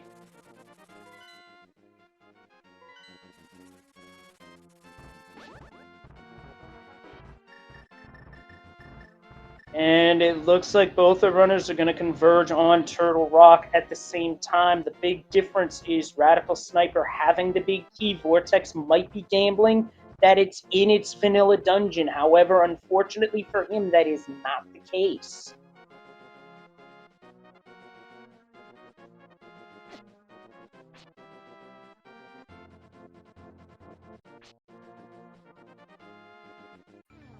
Actually, Sniper's taking a slightly different route, probably to get the Ether Tablet here, so call that a seizure warning.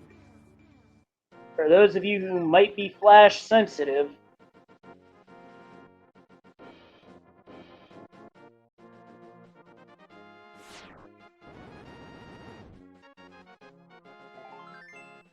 Piece of heart for Sniper, and Vortex is going to be the first runner into Turtle Rock. However, going to be unable to finish it because of a lack of a big key, but we'll still get some information as to what is here. Sniper is going to be able to just about full clear Hera. Is leading off as a small key, a pod small, that is.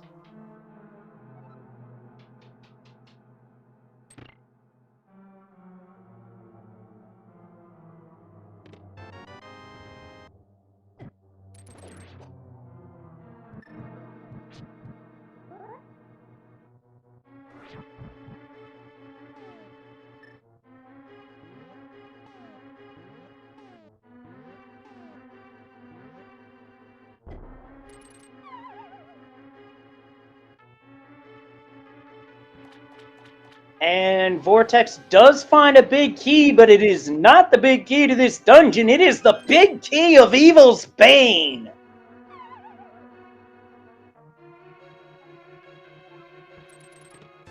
So, right now, because Turtle Rock is a crystal, the Ice Rod could be anywhere except speak of thy name, and it shall make an appearance, because the Ice Rod was very early in Turtle Rock. So when Sniper makes that turn, it's going to be almost a Schrodinger's Go mode, lacking a couple big keys, with one of them being in Turtle Rock itself, and Moldorm wants none of Sniper right now.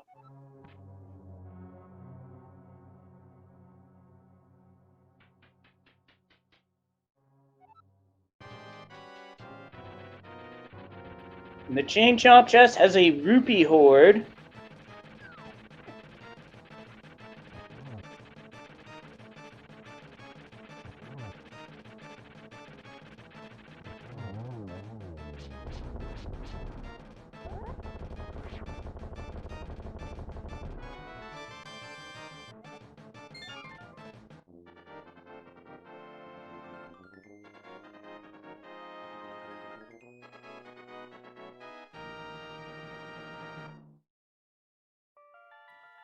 Vortex is heading south, going directly for Mimic Cave. I do like this strategy. The TR Big was in the big chest of Thieves Town, locked by the hammer, which was on Vitreous.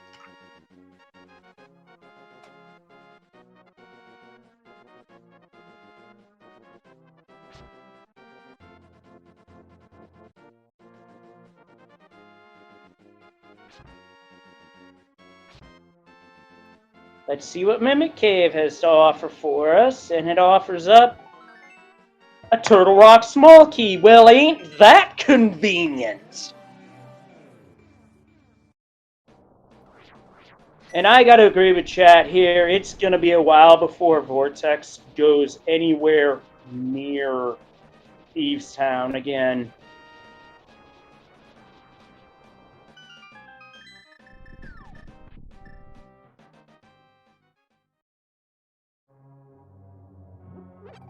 So what Radical Sniper does not know is that this is basically a full clearable TR, and he's about to realize the first part of that by picking up the Ice Rod.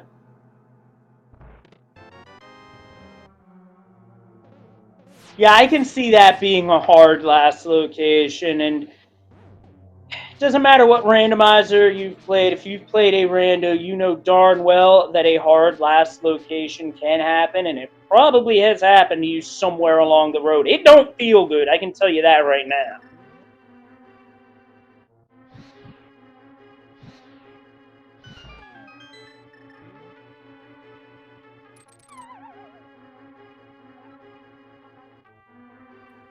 And Sniper at the back of this room is going to find the big key of Evil's Bane, and is basically just going to be a pod big from go mode. For all we know, it's on laser. But could that be it? I don't know. We know the pod big can't be in Ganon's tower. It has to be somewhere nearby.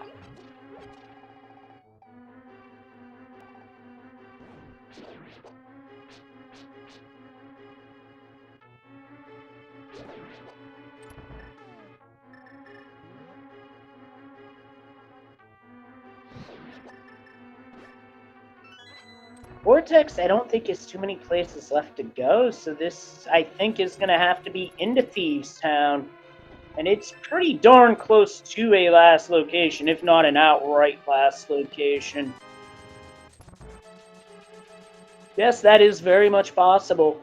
Could have a pod big on Trinex, or you could have boots on Trinex with the pod big in King's Tomb. For all we know. Although I would wager that with those boots, if they were found and you didn't find the other sword, I'd wager going back into desert to pick up the sword off the torch would be a good play, because that would be tempered. And tempered Silverless against Ganon is way faster than Master Sword Silverless. Like, it's not even close.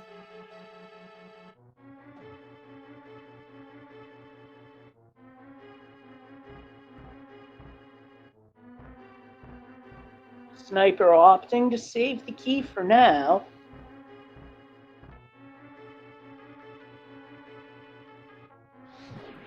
I would have to think Vortex is heading right for Thieves Town at this point, because I don't think he's got much left.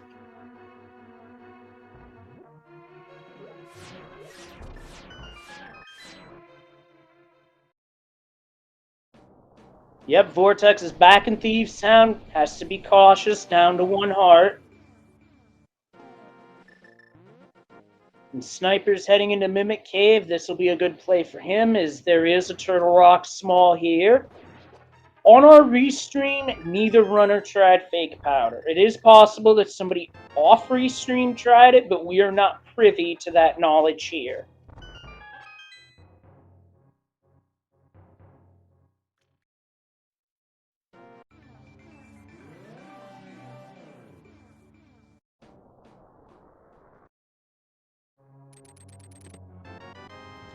Or we can find Tempered Sword right in the big chest. Well, that resolves that.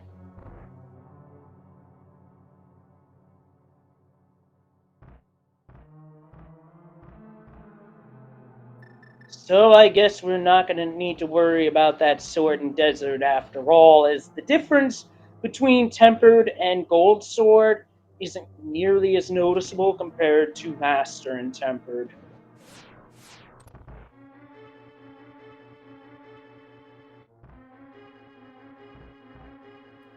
And Vortex is about to get some really bad news.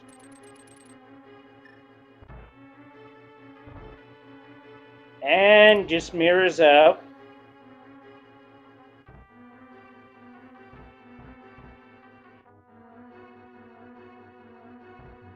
Because at this point, Vortex knows exactly where he needs to go. But he's going to potion up first. This is a smart strategy.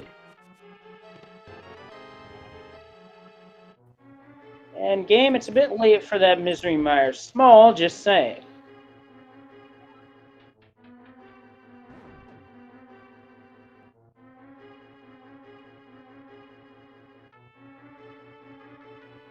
And Sniper is taking a rather long and winding route to get to the switch in the dark room here.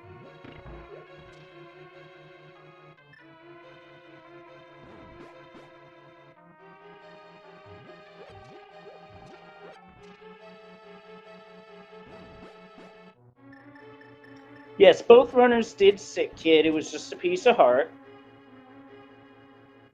Yeah, Samaria maze makes sense. Rail maze also works too. But either way, we are now on the laser bridge, and Sniper doesn't have mirror shield. That's too small for Pod. A big 20. Oh, nice of you to show up, Half Magic. That is very fortuitous timing, and that is the compass to this dungeon. Game has a weird sense of humor. Confirmed.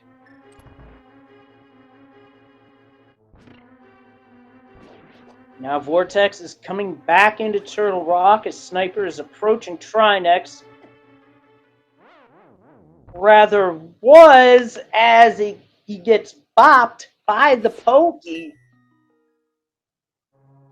So that's a bit of a time loss for Sniper and gives Vortex a bit of wiggle room to catch up.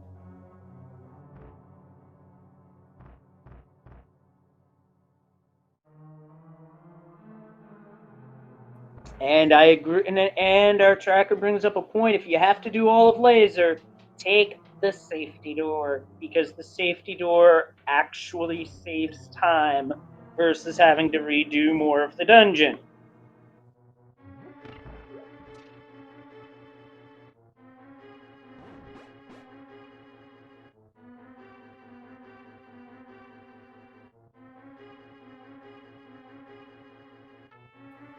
Yeah, because Samaria Maze without lamp is not a fun time. I mean, there's worse things that can be had, but that one's pretty rough.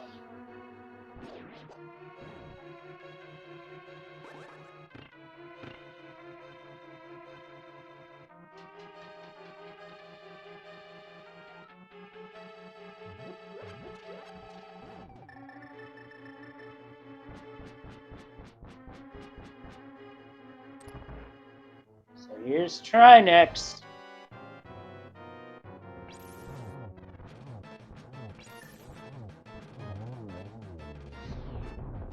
Now, it's interesting to note that the Ice Head doesn't take additional damage from the Ice Rod compared to the extra damage that the Ice Head takes to the Fire Rod, and you thought the fight was done? No, it has a phase 2.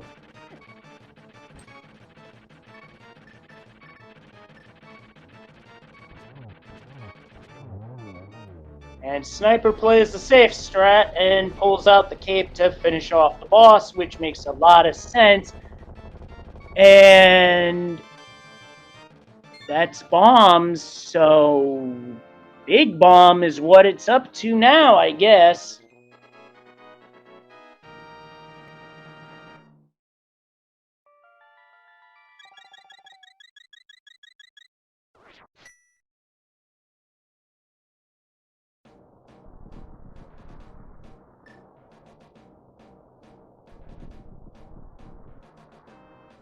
Now Vortex is doing Laser Bridge.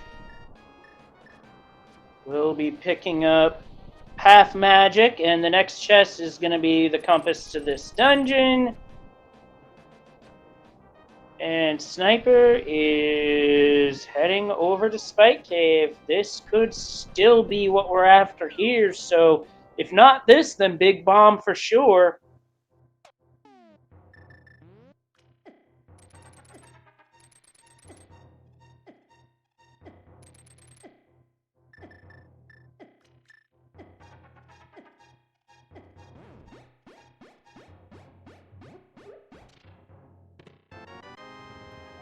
The bug net in the Spike Cave. So that was not the answer. I would say it's Big Bomb time.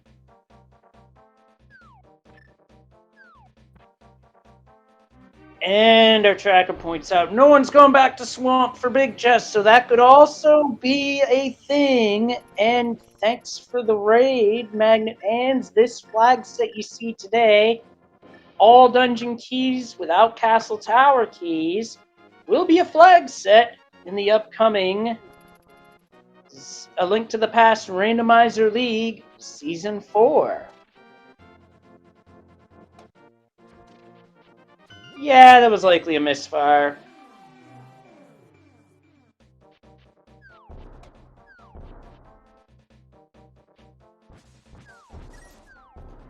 Sniper's going right for Big Bomb, playing the odds here. Which is generally a good thing, but sometimes the odds play you.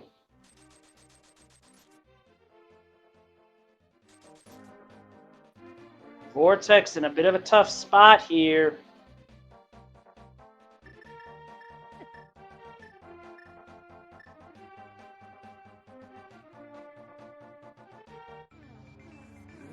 Gets the fight done and faster than Sniper here.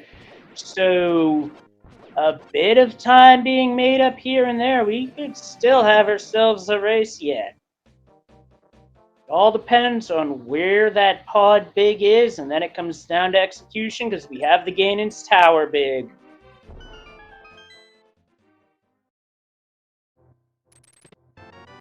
Blue potion and a big 20, so it's off to swamp because the odds did not go in Sniper's favor. And a mirror bonk. That does happen sometimes. Vortex is making the play to swamp first. This could be huge.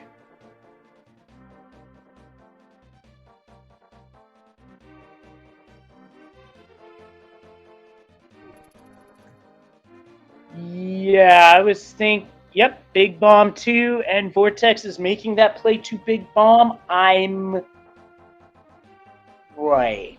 There is one chest they did not open in pod. They did not open the big key chest. I'm not saying that that's where it is, but that is also a possibility.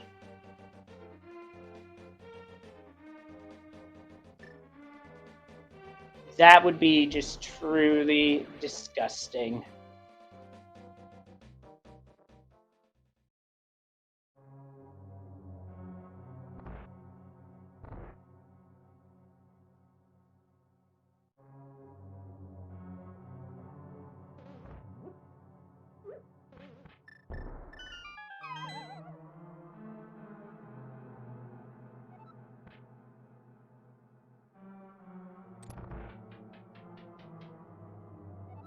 Vortex gets the free blue goo and the big 20, and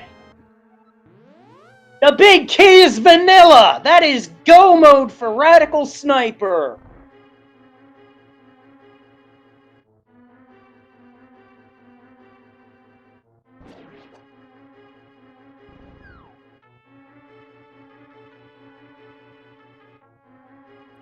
And Vortex is making what's going to be the correct turn, and is going to be, I'd say, about a minute behind. This does come down to execution. Holy smokes. And yeah, that does tend to happen quite a bit, doesn't it?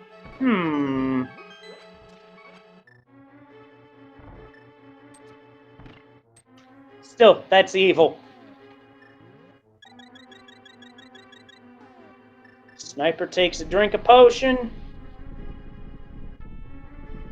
Vortex is coming in hot.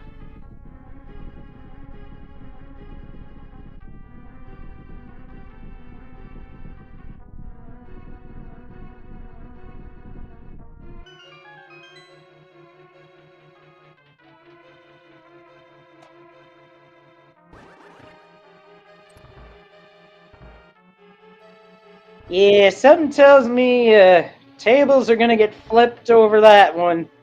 And possibly some other things getting said that we can't repeat on air. Just saying. Although Sniper does have to deal with a bit of a turtle party. Vortex now in go mode too, so about a 90-second difference between the runners entering go mode.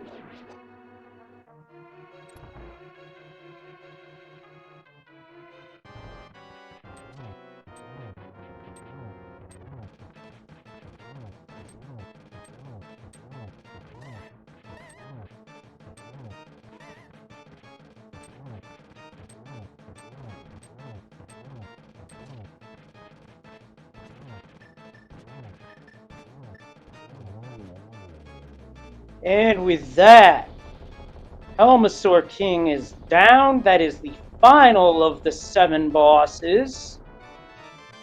And that's the other male upgrade. So Sniper is going to have blue mail heading into the end game, while Vortex will have red. Yeah, they did add a one earlier, Fear Agent, when they were checking the cast, so which from a routing standpoint does make a lot of sense.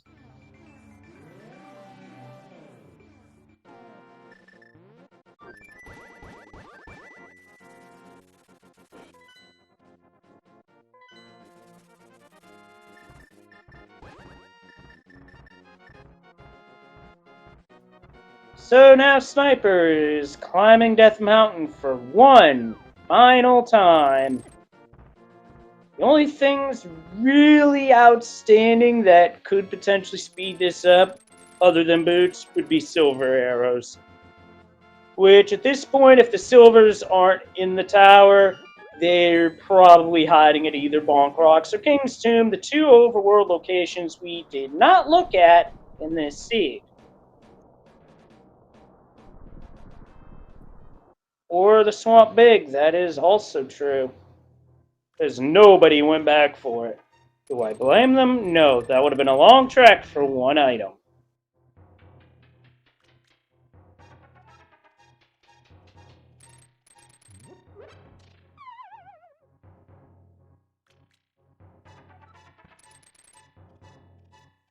Sniper is almost at GT as Vortex has finished off Helmasaur King.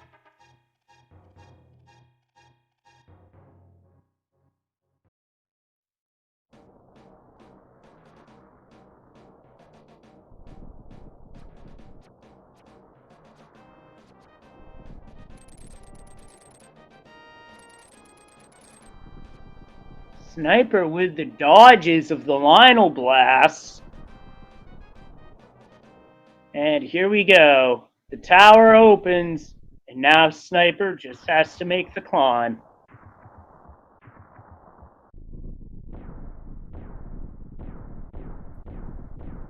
So yeah, I didn't notice the mail upgrades at first, especially with the blue mail for these sprites, but I see with red mail how there's a bit of subtlety in the sprites because the mail colors are not the dominant color of these particular sprites. It wouldn't be easy to notice, but there's a tint of red on Vortex's sprite, and that's how we tell that that's red mail.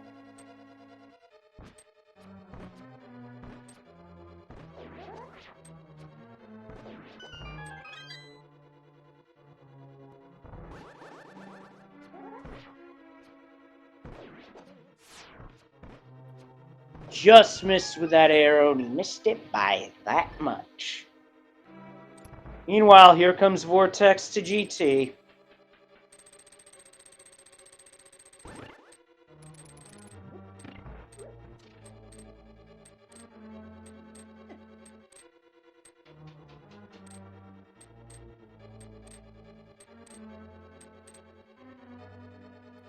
Yeah, so the mail upgrades in this seed were the Green Pendant Turn-In and in the hands of Trinex. And just like that, Sniper is in Gauntlet. At this point, it's no longer about searching for stuff, it's all about execution. And if the silvers are in the basement, well, they're not going to be worth looking for.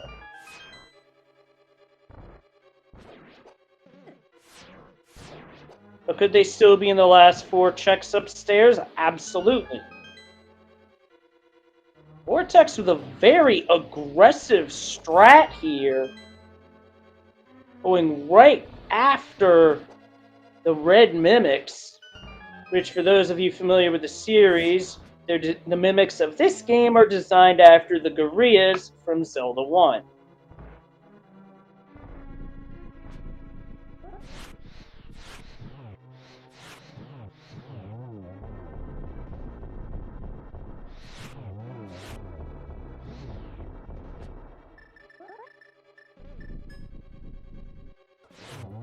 And that's it for Land Mode 2. Here comes floor 5, a very magic-intensive floor as Vortex has started Gauntlet. Room 1 done.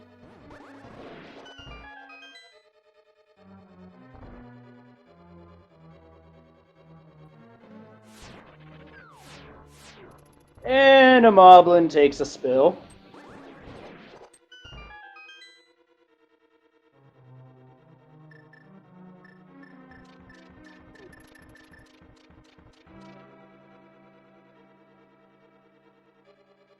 This fourth room's giving Vortex a bit of trouble.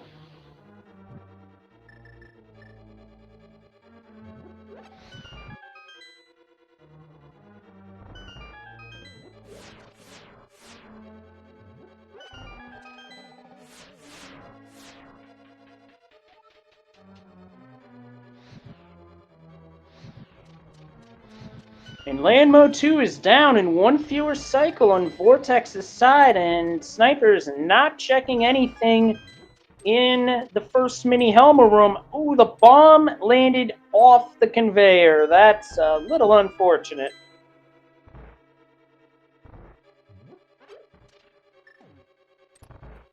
Going straight for Moldorm 2. This will be 1 slash, 1 spin, and just like that, Moldorm 2 is down. This Vortex is now approaching the back end of floor 5, and the powder was in Moldorm 2 chest.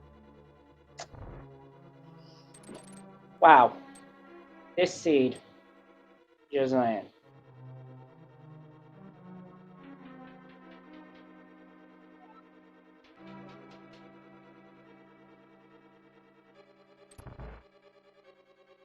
If that still leads to boosts, then that means fake powder would have been a play to make.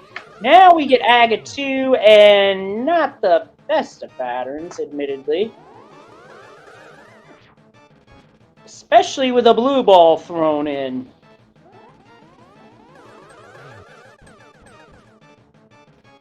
Ooh, just missed with that one.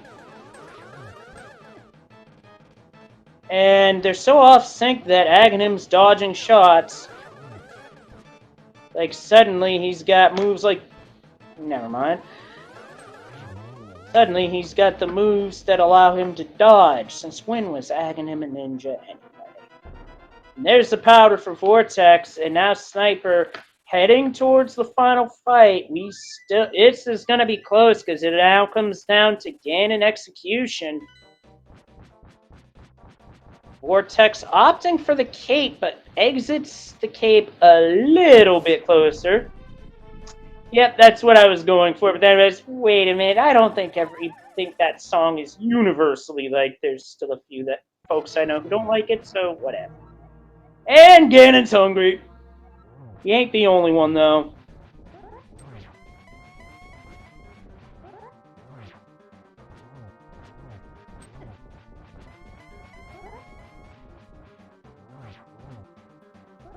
Yeah, I agree. Bacon food. And we got ourselves the old God Corner strat where it's just spin 3 times in the corner and you're on to phase 3. Best RNG possible. While Vortex is having trouble with Aga 2, this was not a friendly Aga 2 at all. Nice double to finish it off as Sniper is on phase 3.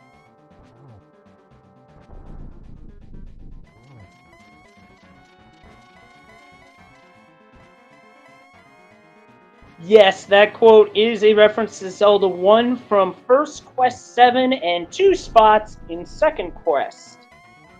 And the silvers indeed were in his tower, so now it's 12 spins to win.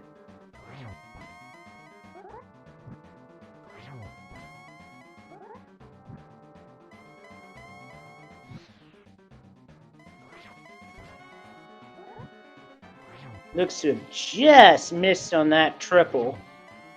I could be wrong, though.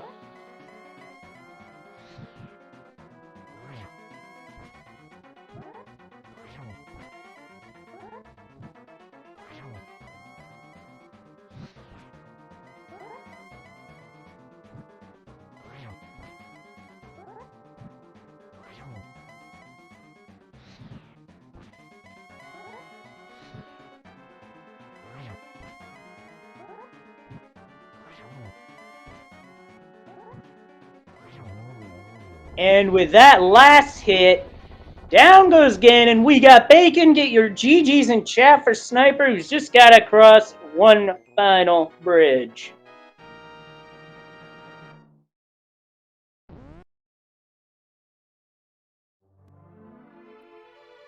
And with that, Radical Sniper has finished as the winner on Restream, third overall with a time of 2:04:02. The times we got: second place, Humbug, with 2 hours, 56 seconds. And the winning time, 2C, 1:47:04. And Hayfield Bay finished 23 seconds behind Sniper for fourth with a 2:04:25. And we are joined now by Radical Sniper. GG. Wow, what a preview for what's to come in the league as Vortex of Doom has finished off Ganon. Get your GGs in chat. Why am I not surprised he and I are that close again? Oh, man. You were saying before the race that you two always race each other close, and today was no exception.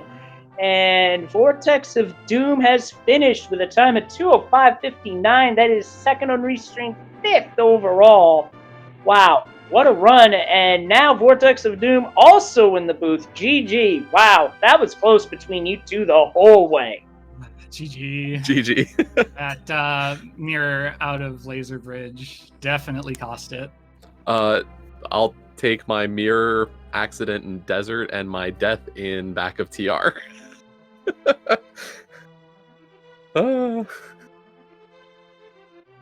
Looks like we both had some adventures with a mirror. Yeah.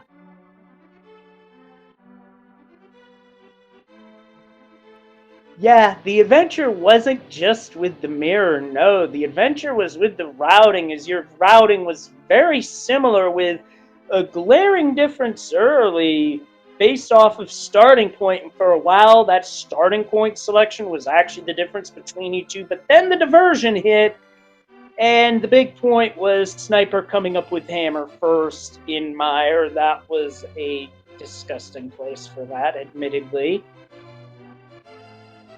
Yeah, I mean, that's where I thought it probably was. Honestly, by that point, I was I got the cane and kind of wish I hadn't dipped Swamp on the way, but I don't know. I was going for efficiency more than anything at that point, and I was pretty efficient. Then my Vidi fight was bad, and yeah, I did Thieves on the way down too, which I waited until it was in logic to do the back, but wasn't long enough apparently. So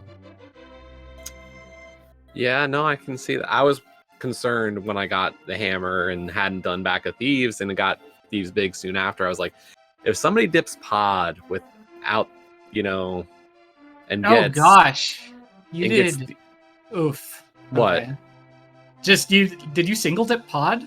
No, I still had to double dip. I think. Okay, because you didn't. I assume yeah. you didn't get big key. No, I only had 3 smalls first trip, and I didn't want to do many trips. I hate the many trips on Bowlock side, so I was like, nope. I did Pyramid Fairy into the repeat dip of Pod, and first check, there's my big key, so. Same. And it had to be vanilla. Yeah, of course it did. But Yeah, I mean, like, I was thinking of Shireen when I got that. Because we have a history with that check and that big key for that matter. Like, you take the 50-50, because I went in with 3, couldn't beat it, so I was going to use all 3. Took the 50-50 on Harmless Hellway instead of Vanilla Big Key. And did you find Boots? No.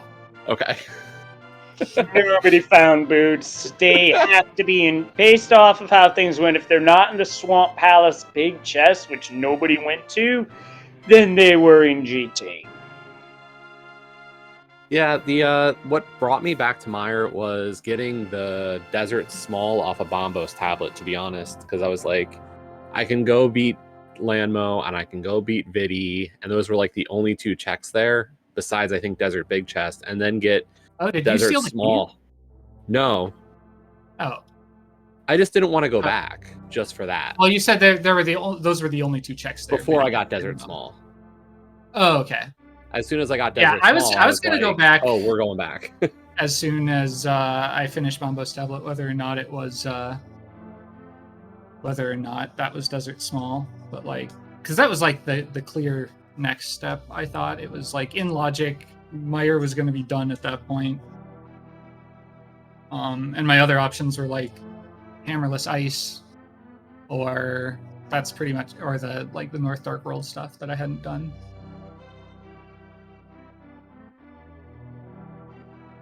Oh yeah, I did. Yeah, I wasn't playing well at all the whole seed, really. I was very back and forth, to be honest.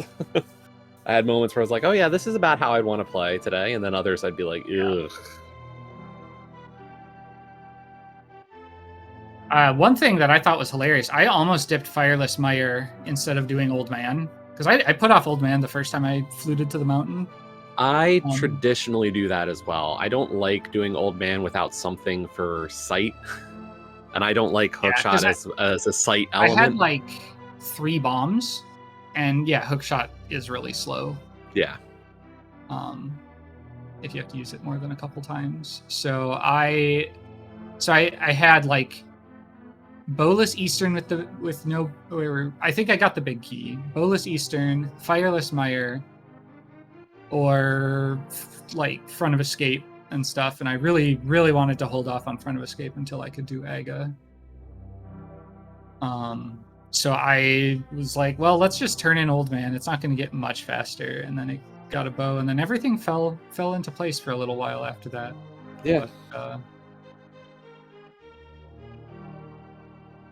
I did forget one location that did not get checked by either of you, and that was Magic Bat. But then again, Powder was at the very end, so only thing that could have happened was Fake Powder. That could have been Boots easily. That could have been Silver's easy. No, that couldn't have been Silver's, but it could have been Boots very easily. But we're just on Restream. We only know what we see here. I mean, I'm glad that we hit that third sword was available. Like, because that Desert Torch was just teasing the whole game. Yeah, I was glad I almost didn't go back for TR Big. Almost just decided to just YOLO Laser Bridge. That mirror would have been even worse if I had done that, but.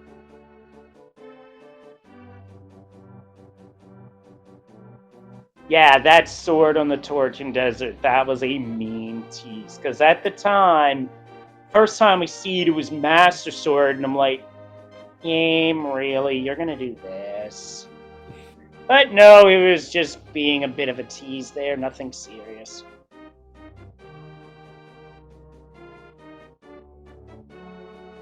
Still, thoughts on the flag set, as we will be seeing this in Season 4 of League. Oh, go ahead, Vortex. I really like it. I like that Aga is can be used strategically in a way that is much less common in AD keys. It reminds me a lot of co-op AD in how you can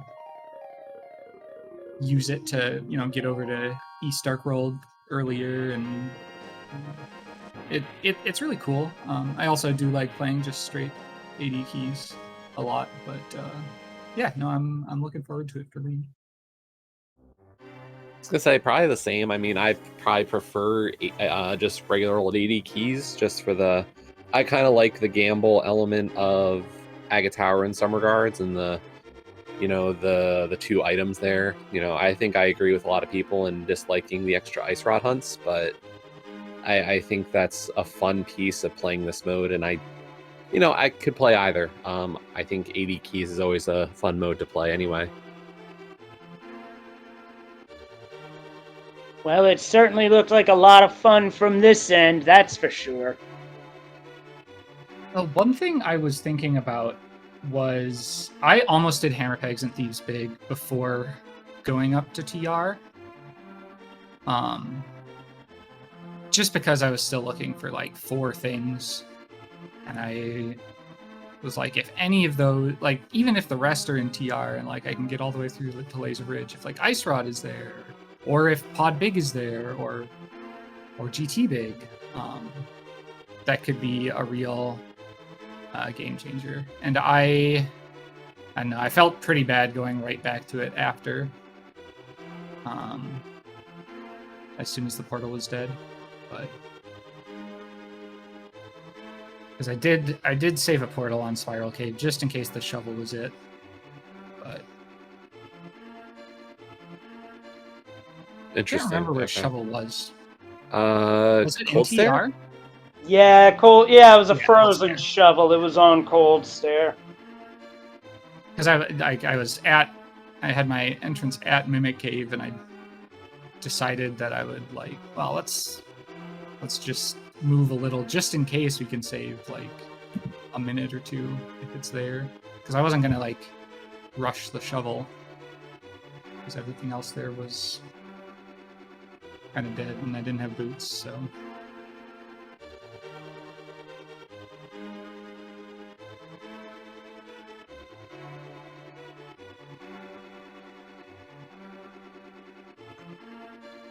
But yeah, it was an okay seed. I had 2 good moments that I can think of, and they were both honestly in Eastern. But after that, it was sort of just nothing was going quite how I wanted. I kind of disagree there, because I can think of one good moment that I gotta bring up. That quick kill of Argus with just Master Sword and Fire Rod. That was I did awesome. do that. Oh, it would have been nice to have one of the rods for that fight. Yeah, I had both rods, or I had Fire Rod before I had Flippers. So. Oh. I did Aga into Pod. Basically, as soon as was there the Master Sword in Pod? Was it? Master Sword was on the Smith. Oh, Smith. Yeah. I did Aga into Pod immediately after that. I had considered it. I really had. I went and did Aga. I went into Hyrule Castle, did Aga Tower right after that, and I had considered walking to Pod. I instead walked to Catfish, and then did a couple of other mirror checks. So I got Cane and Desert Small really close, and it was I'll keep on putting off Pod. It's not failed me yet. Yeah. Yeah, the early Pod was really nice, made a lot of things work nicely, but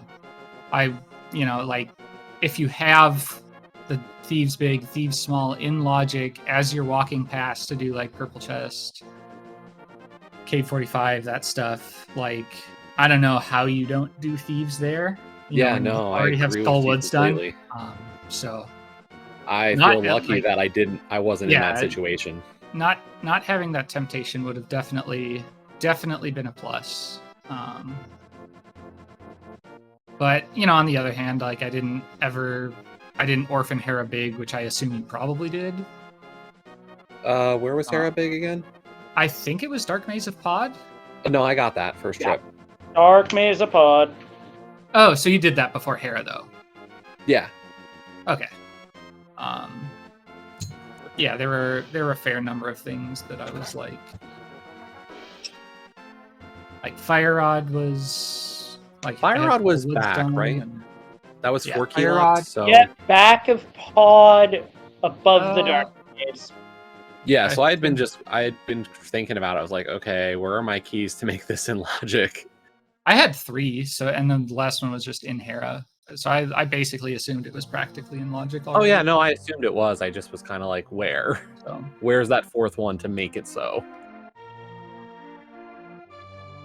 I did find the last one was on Laser Bridge, I think. But Yes.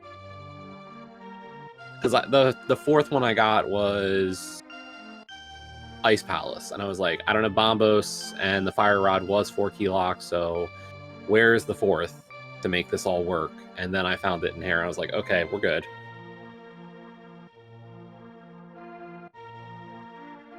yeah, I think the only real reason the late hammer hurt me was Thieves Big. That was the only. I guess the swamp dip kind of, but I dipped Swamp. I had the same thought. Like, yeah, like I think when you're in these kinds of seeds where you have MIDS access and you have the stuff to at least go into Swamp, I think we've talked about it as like, it's not a bad idea to check the 2 that you can. Especially when you've been down there already. Yes. If that was my first trip down, I might have skipped it, right? But yeah, I think that might have been my second as well.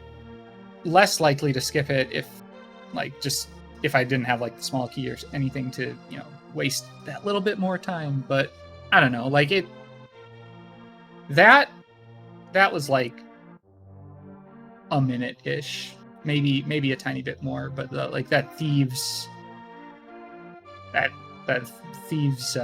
big chest cost me probably 4 or 5 minutes because I had to reclimb the mountain multiple times, so I couldn't like finish TR while I was there, even though the pod big wasn't there. And then the time to get back to the chest itself,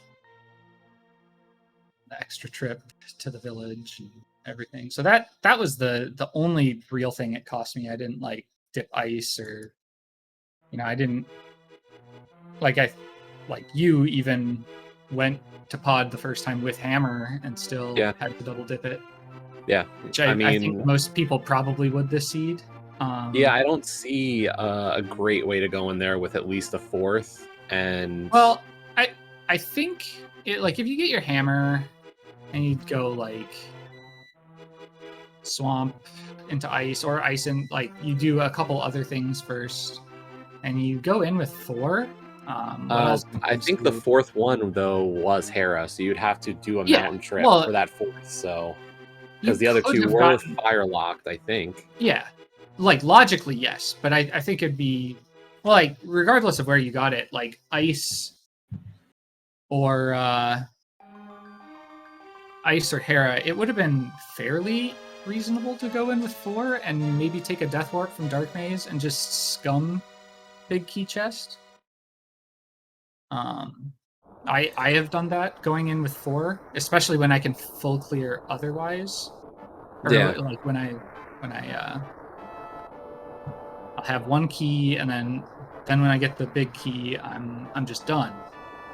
And go back. But yeah, that's I don't think there's a reasonable world where you put pod off until you have 5. And like 2C's time is a testament to the fact that like it is a valid 50-50. Yeah. No, I mean everybody else's time is a testament to which is the more commonly taken side of that 50-50. Yeah. Honestly, like I think if I could see 2C maybe of having 3 does the loop and hits the vanilla big key chest first trip in with the 3. Because you don't have big key, then you can combo Hellway and big chest later. Yeah. You go in Bowlock side, you drop down, hit Vanilla Big Key Chest, go through Bowlock side again, hit the back, get all of the stuff you need, go through Bowlock a third time, and it's slow, but I think that saves you quite a bit. I mean, I'm never doing Bowlock side more. No, than I wouldn't. I don't like that kind of but- play, but I could definitely see myself taking a flyer on Vanilla Big Key Chest instead of Harmless, and like going in with 3 keys. I don't think I'll ever try to save a key at that point, because like, why? There are 3 more out there. It's not like you go in with 4 keys and it's like, well, the other 2 might be stupid. Like that extra key in the wild is enough that I'm like, I will find 1 more at some point. Turns out we needed 2 more with the way I spent them, but yeah, as to which one to open, it's pretty 50-50. But it seems like, and it's probably because I skip Vanilla Big Key a lot more than I skip Harmless Hellway. But man, I was gonna say I'm the same way. Like if I can, it if feels I'm in like the Vanilla back, Big Key bites so much more than skipping Harmless Hellway. No, I agree with you there.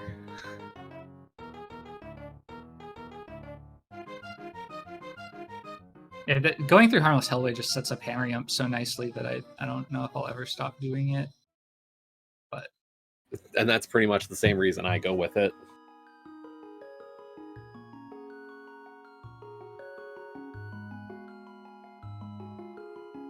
But yeah, GG's again.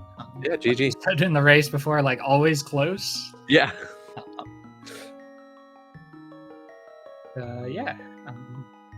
Might even watch this one back. Though I have a pretty good idea of how our routes diverged, and Yeah.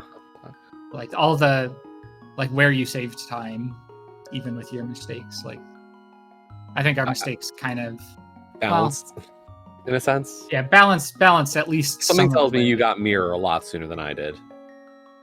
And that made your Um, routing a lot cleaner through some areas. Probably. So did you not do Front of Escape when you did Aga Tower? I did when I did Or- Aga Tower, but I'm thinking I did a lot more other stuff before doing Hyrule Castle Aga Tower. Right.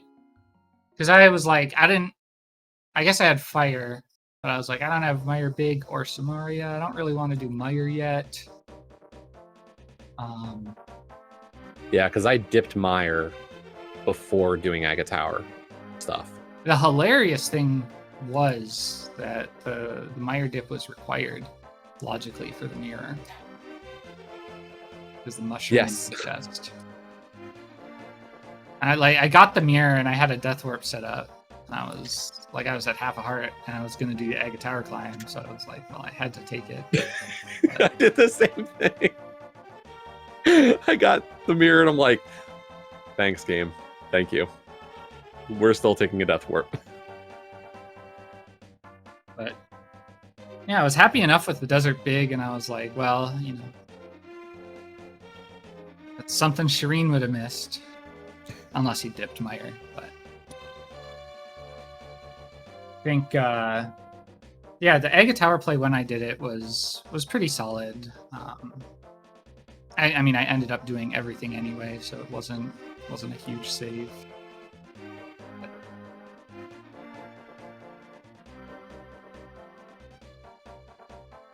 Because I guess I got Hera done with that.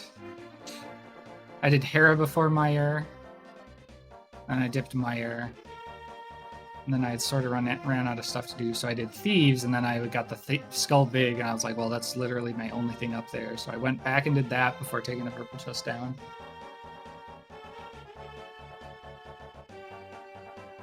Did you check Skull Big? No. Yeah, I was like, if you got Turtle Rock Big when you cleared Thieves, Yeah, like it was definitely one of those things. It was like, oh, I've got this one off here. I've got the one off of Swamp Palace. That made me so mad because I was like, well, do I do Ice or Swamp? And I did Swamp because the big key has no logical implications there, so orphaning it doesn't mean anything. And then I do Ice, and it's like, well, you had to orphan one. Yeah. And the the way the finish times were going, I could have definitely seen somebody making the call to ice over swamp, getting the swamp big, and pod big just being in swamp big. Yep. Like I knew it was probably either vanilla big key chest or swamp big. Like Yeah, to have that big of a finish time differential with no one finishing in the interim. I was like those are the two big divergences that I can see being pretty. Yeah, I played it out by doing Pyramid Fairy just because I was like, this is my route. I'm going to stick to it. It's probably not Pyramid Fairy. There's no way that 2C would have done Pyramid Fairy at that point. I still did Spike as well. Like, I stuck to my guns, and it was completely wrong. That, I mean, as you said, it was definitely... The seed was screaming where it had to have been. If I didn't do Spike without Ice Rod, TR big, GT big, or Pod big before going into TR, I wasn't going to do it like when I finished TR later. Like, so that was just like that was a stick to my skips decision there, which could have easily bitten me because it was in logic forever. But because that wouldn't have been the most ridiculous place, but I think we would have seen a lot more finishes in the interim if that were the case.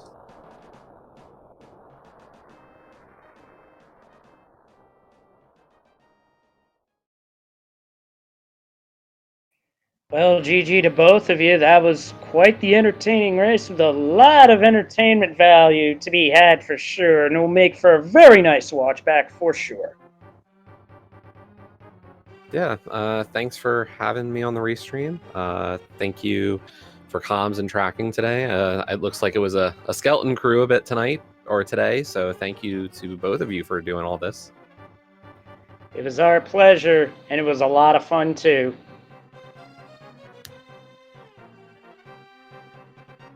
I also had a great time, so yeah, thanks everyone, and catch you later. Yep, see ya. All right, GG's to both of you, and GG's to all of our runners as well, because we've had plenty of finishes between the start of interview and now, which included OK Aaron's 6th place finish at 2:05.57, which was very close to the top 5.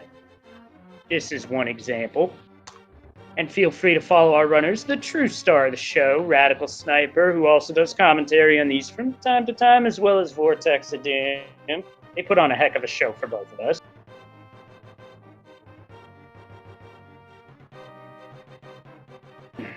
And feel free to give myself and or Professor Pixie a follow if you feel so inclined. As for the schedule for the rest of today on Speed Gaming, in progress now on Speed Gaming Prime is Metroid Prime Randomizer Tournament action, which at 8 o'clock we have 3 different matches starting, as well as Metroid Prime Rando, Luigi's Mansion 80%, no out of bounds on 2. On Speed Gaming 4, Mega Man 6, that should be a good time. And at 8:10 on this very channel, FF1 Rando Co-op 2021 Tournament action. With that, for our 2 runners on Restream, Radical Sniper, Vortex of Doom, my tracker, Professor Pixie, and everybody behind the scenes at Speed Gaming, I'm Leslie Pro. Have a good night. Take care of yourself. Be kind. Stay safe. And we will see you tomorrow at 9 p.m. for another race in the Link to the Past Randomizer Daily Series, and that is going to be Open Logic. That should be a lot of fun. We'll see you guys then, and until then, stay safe and good luck. We're all counting on it.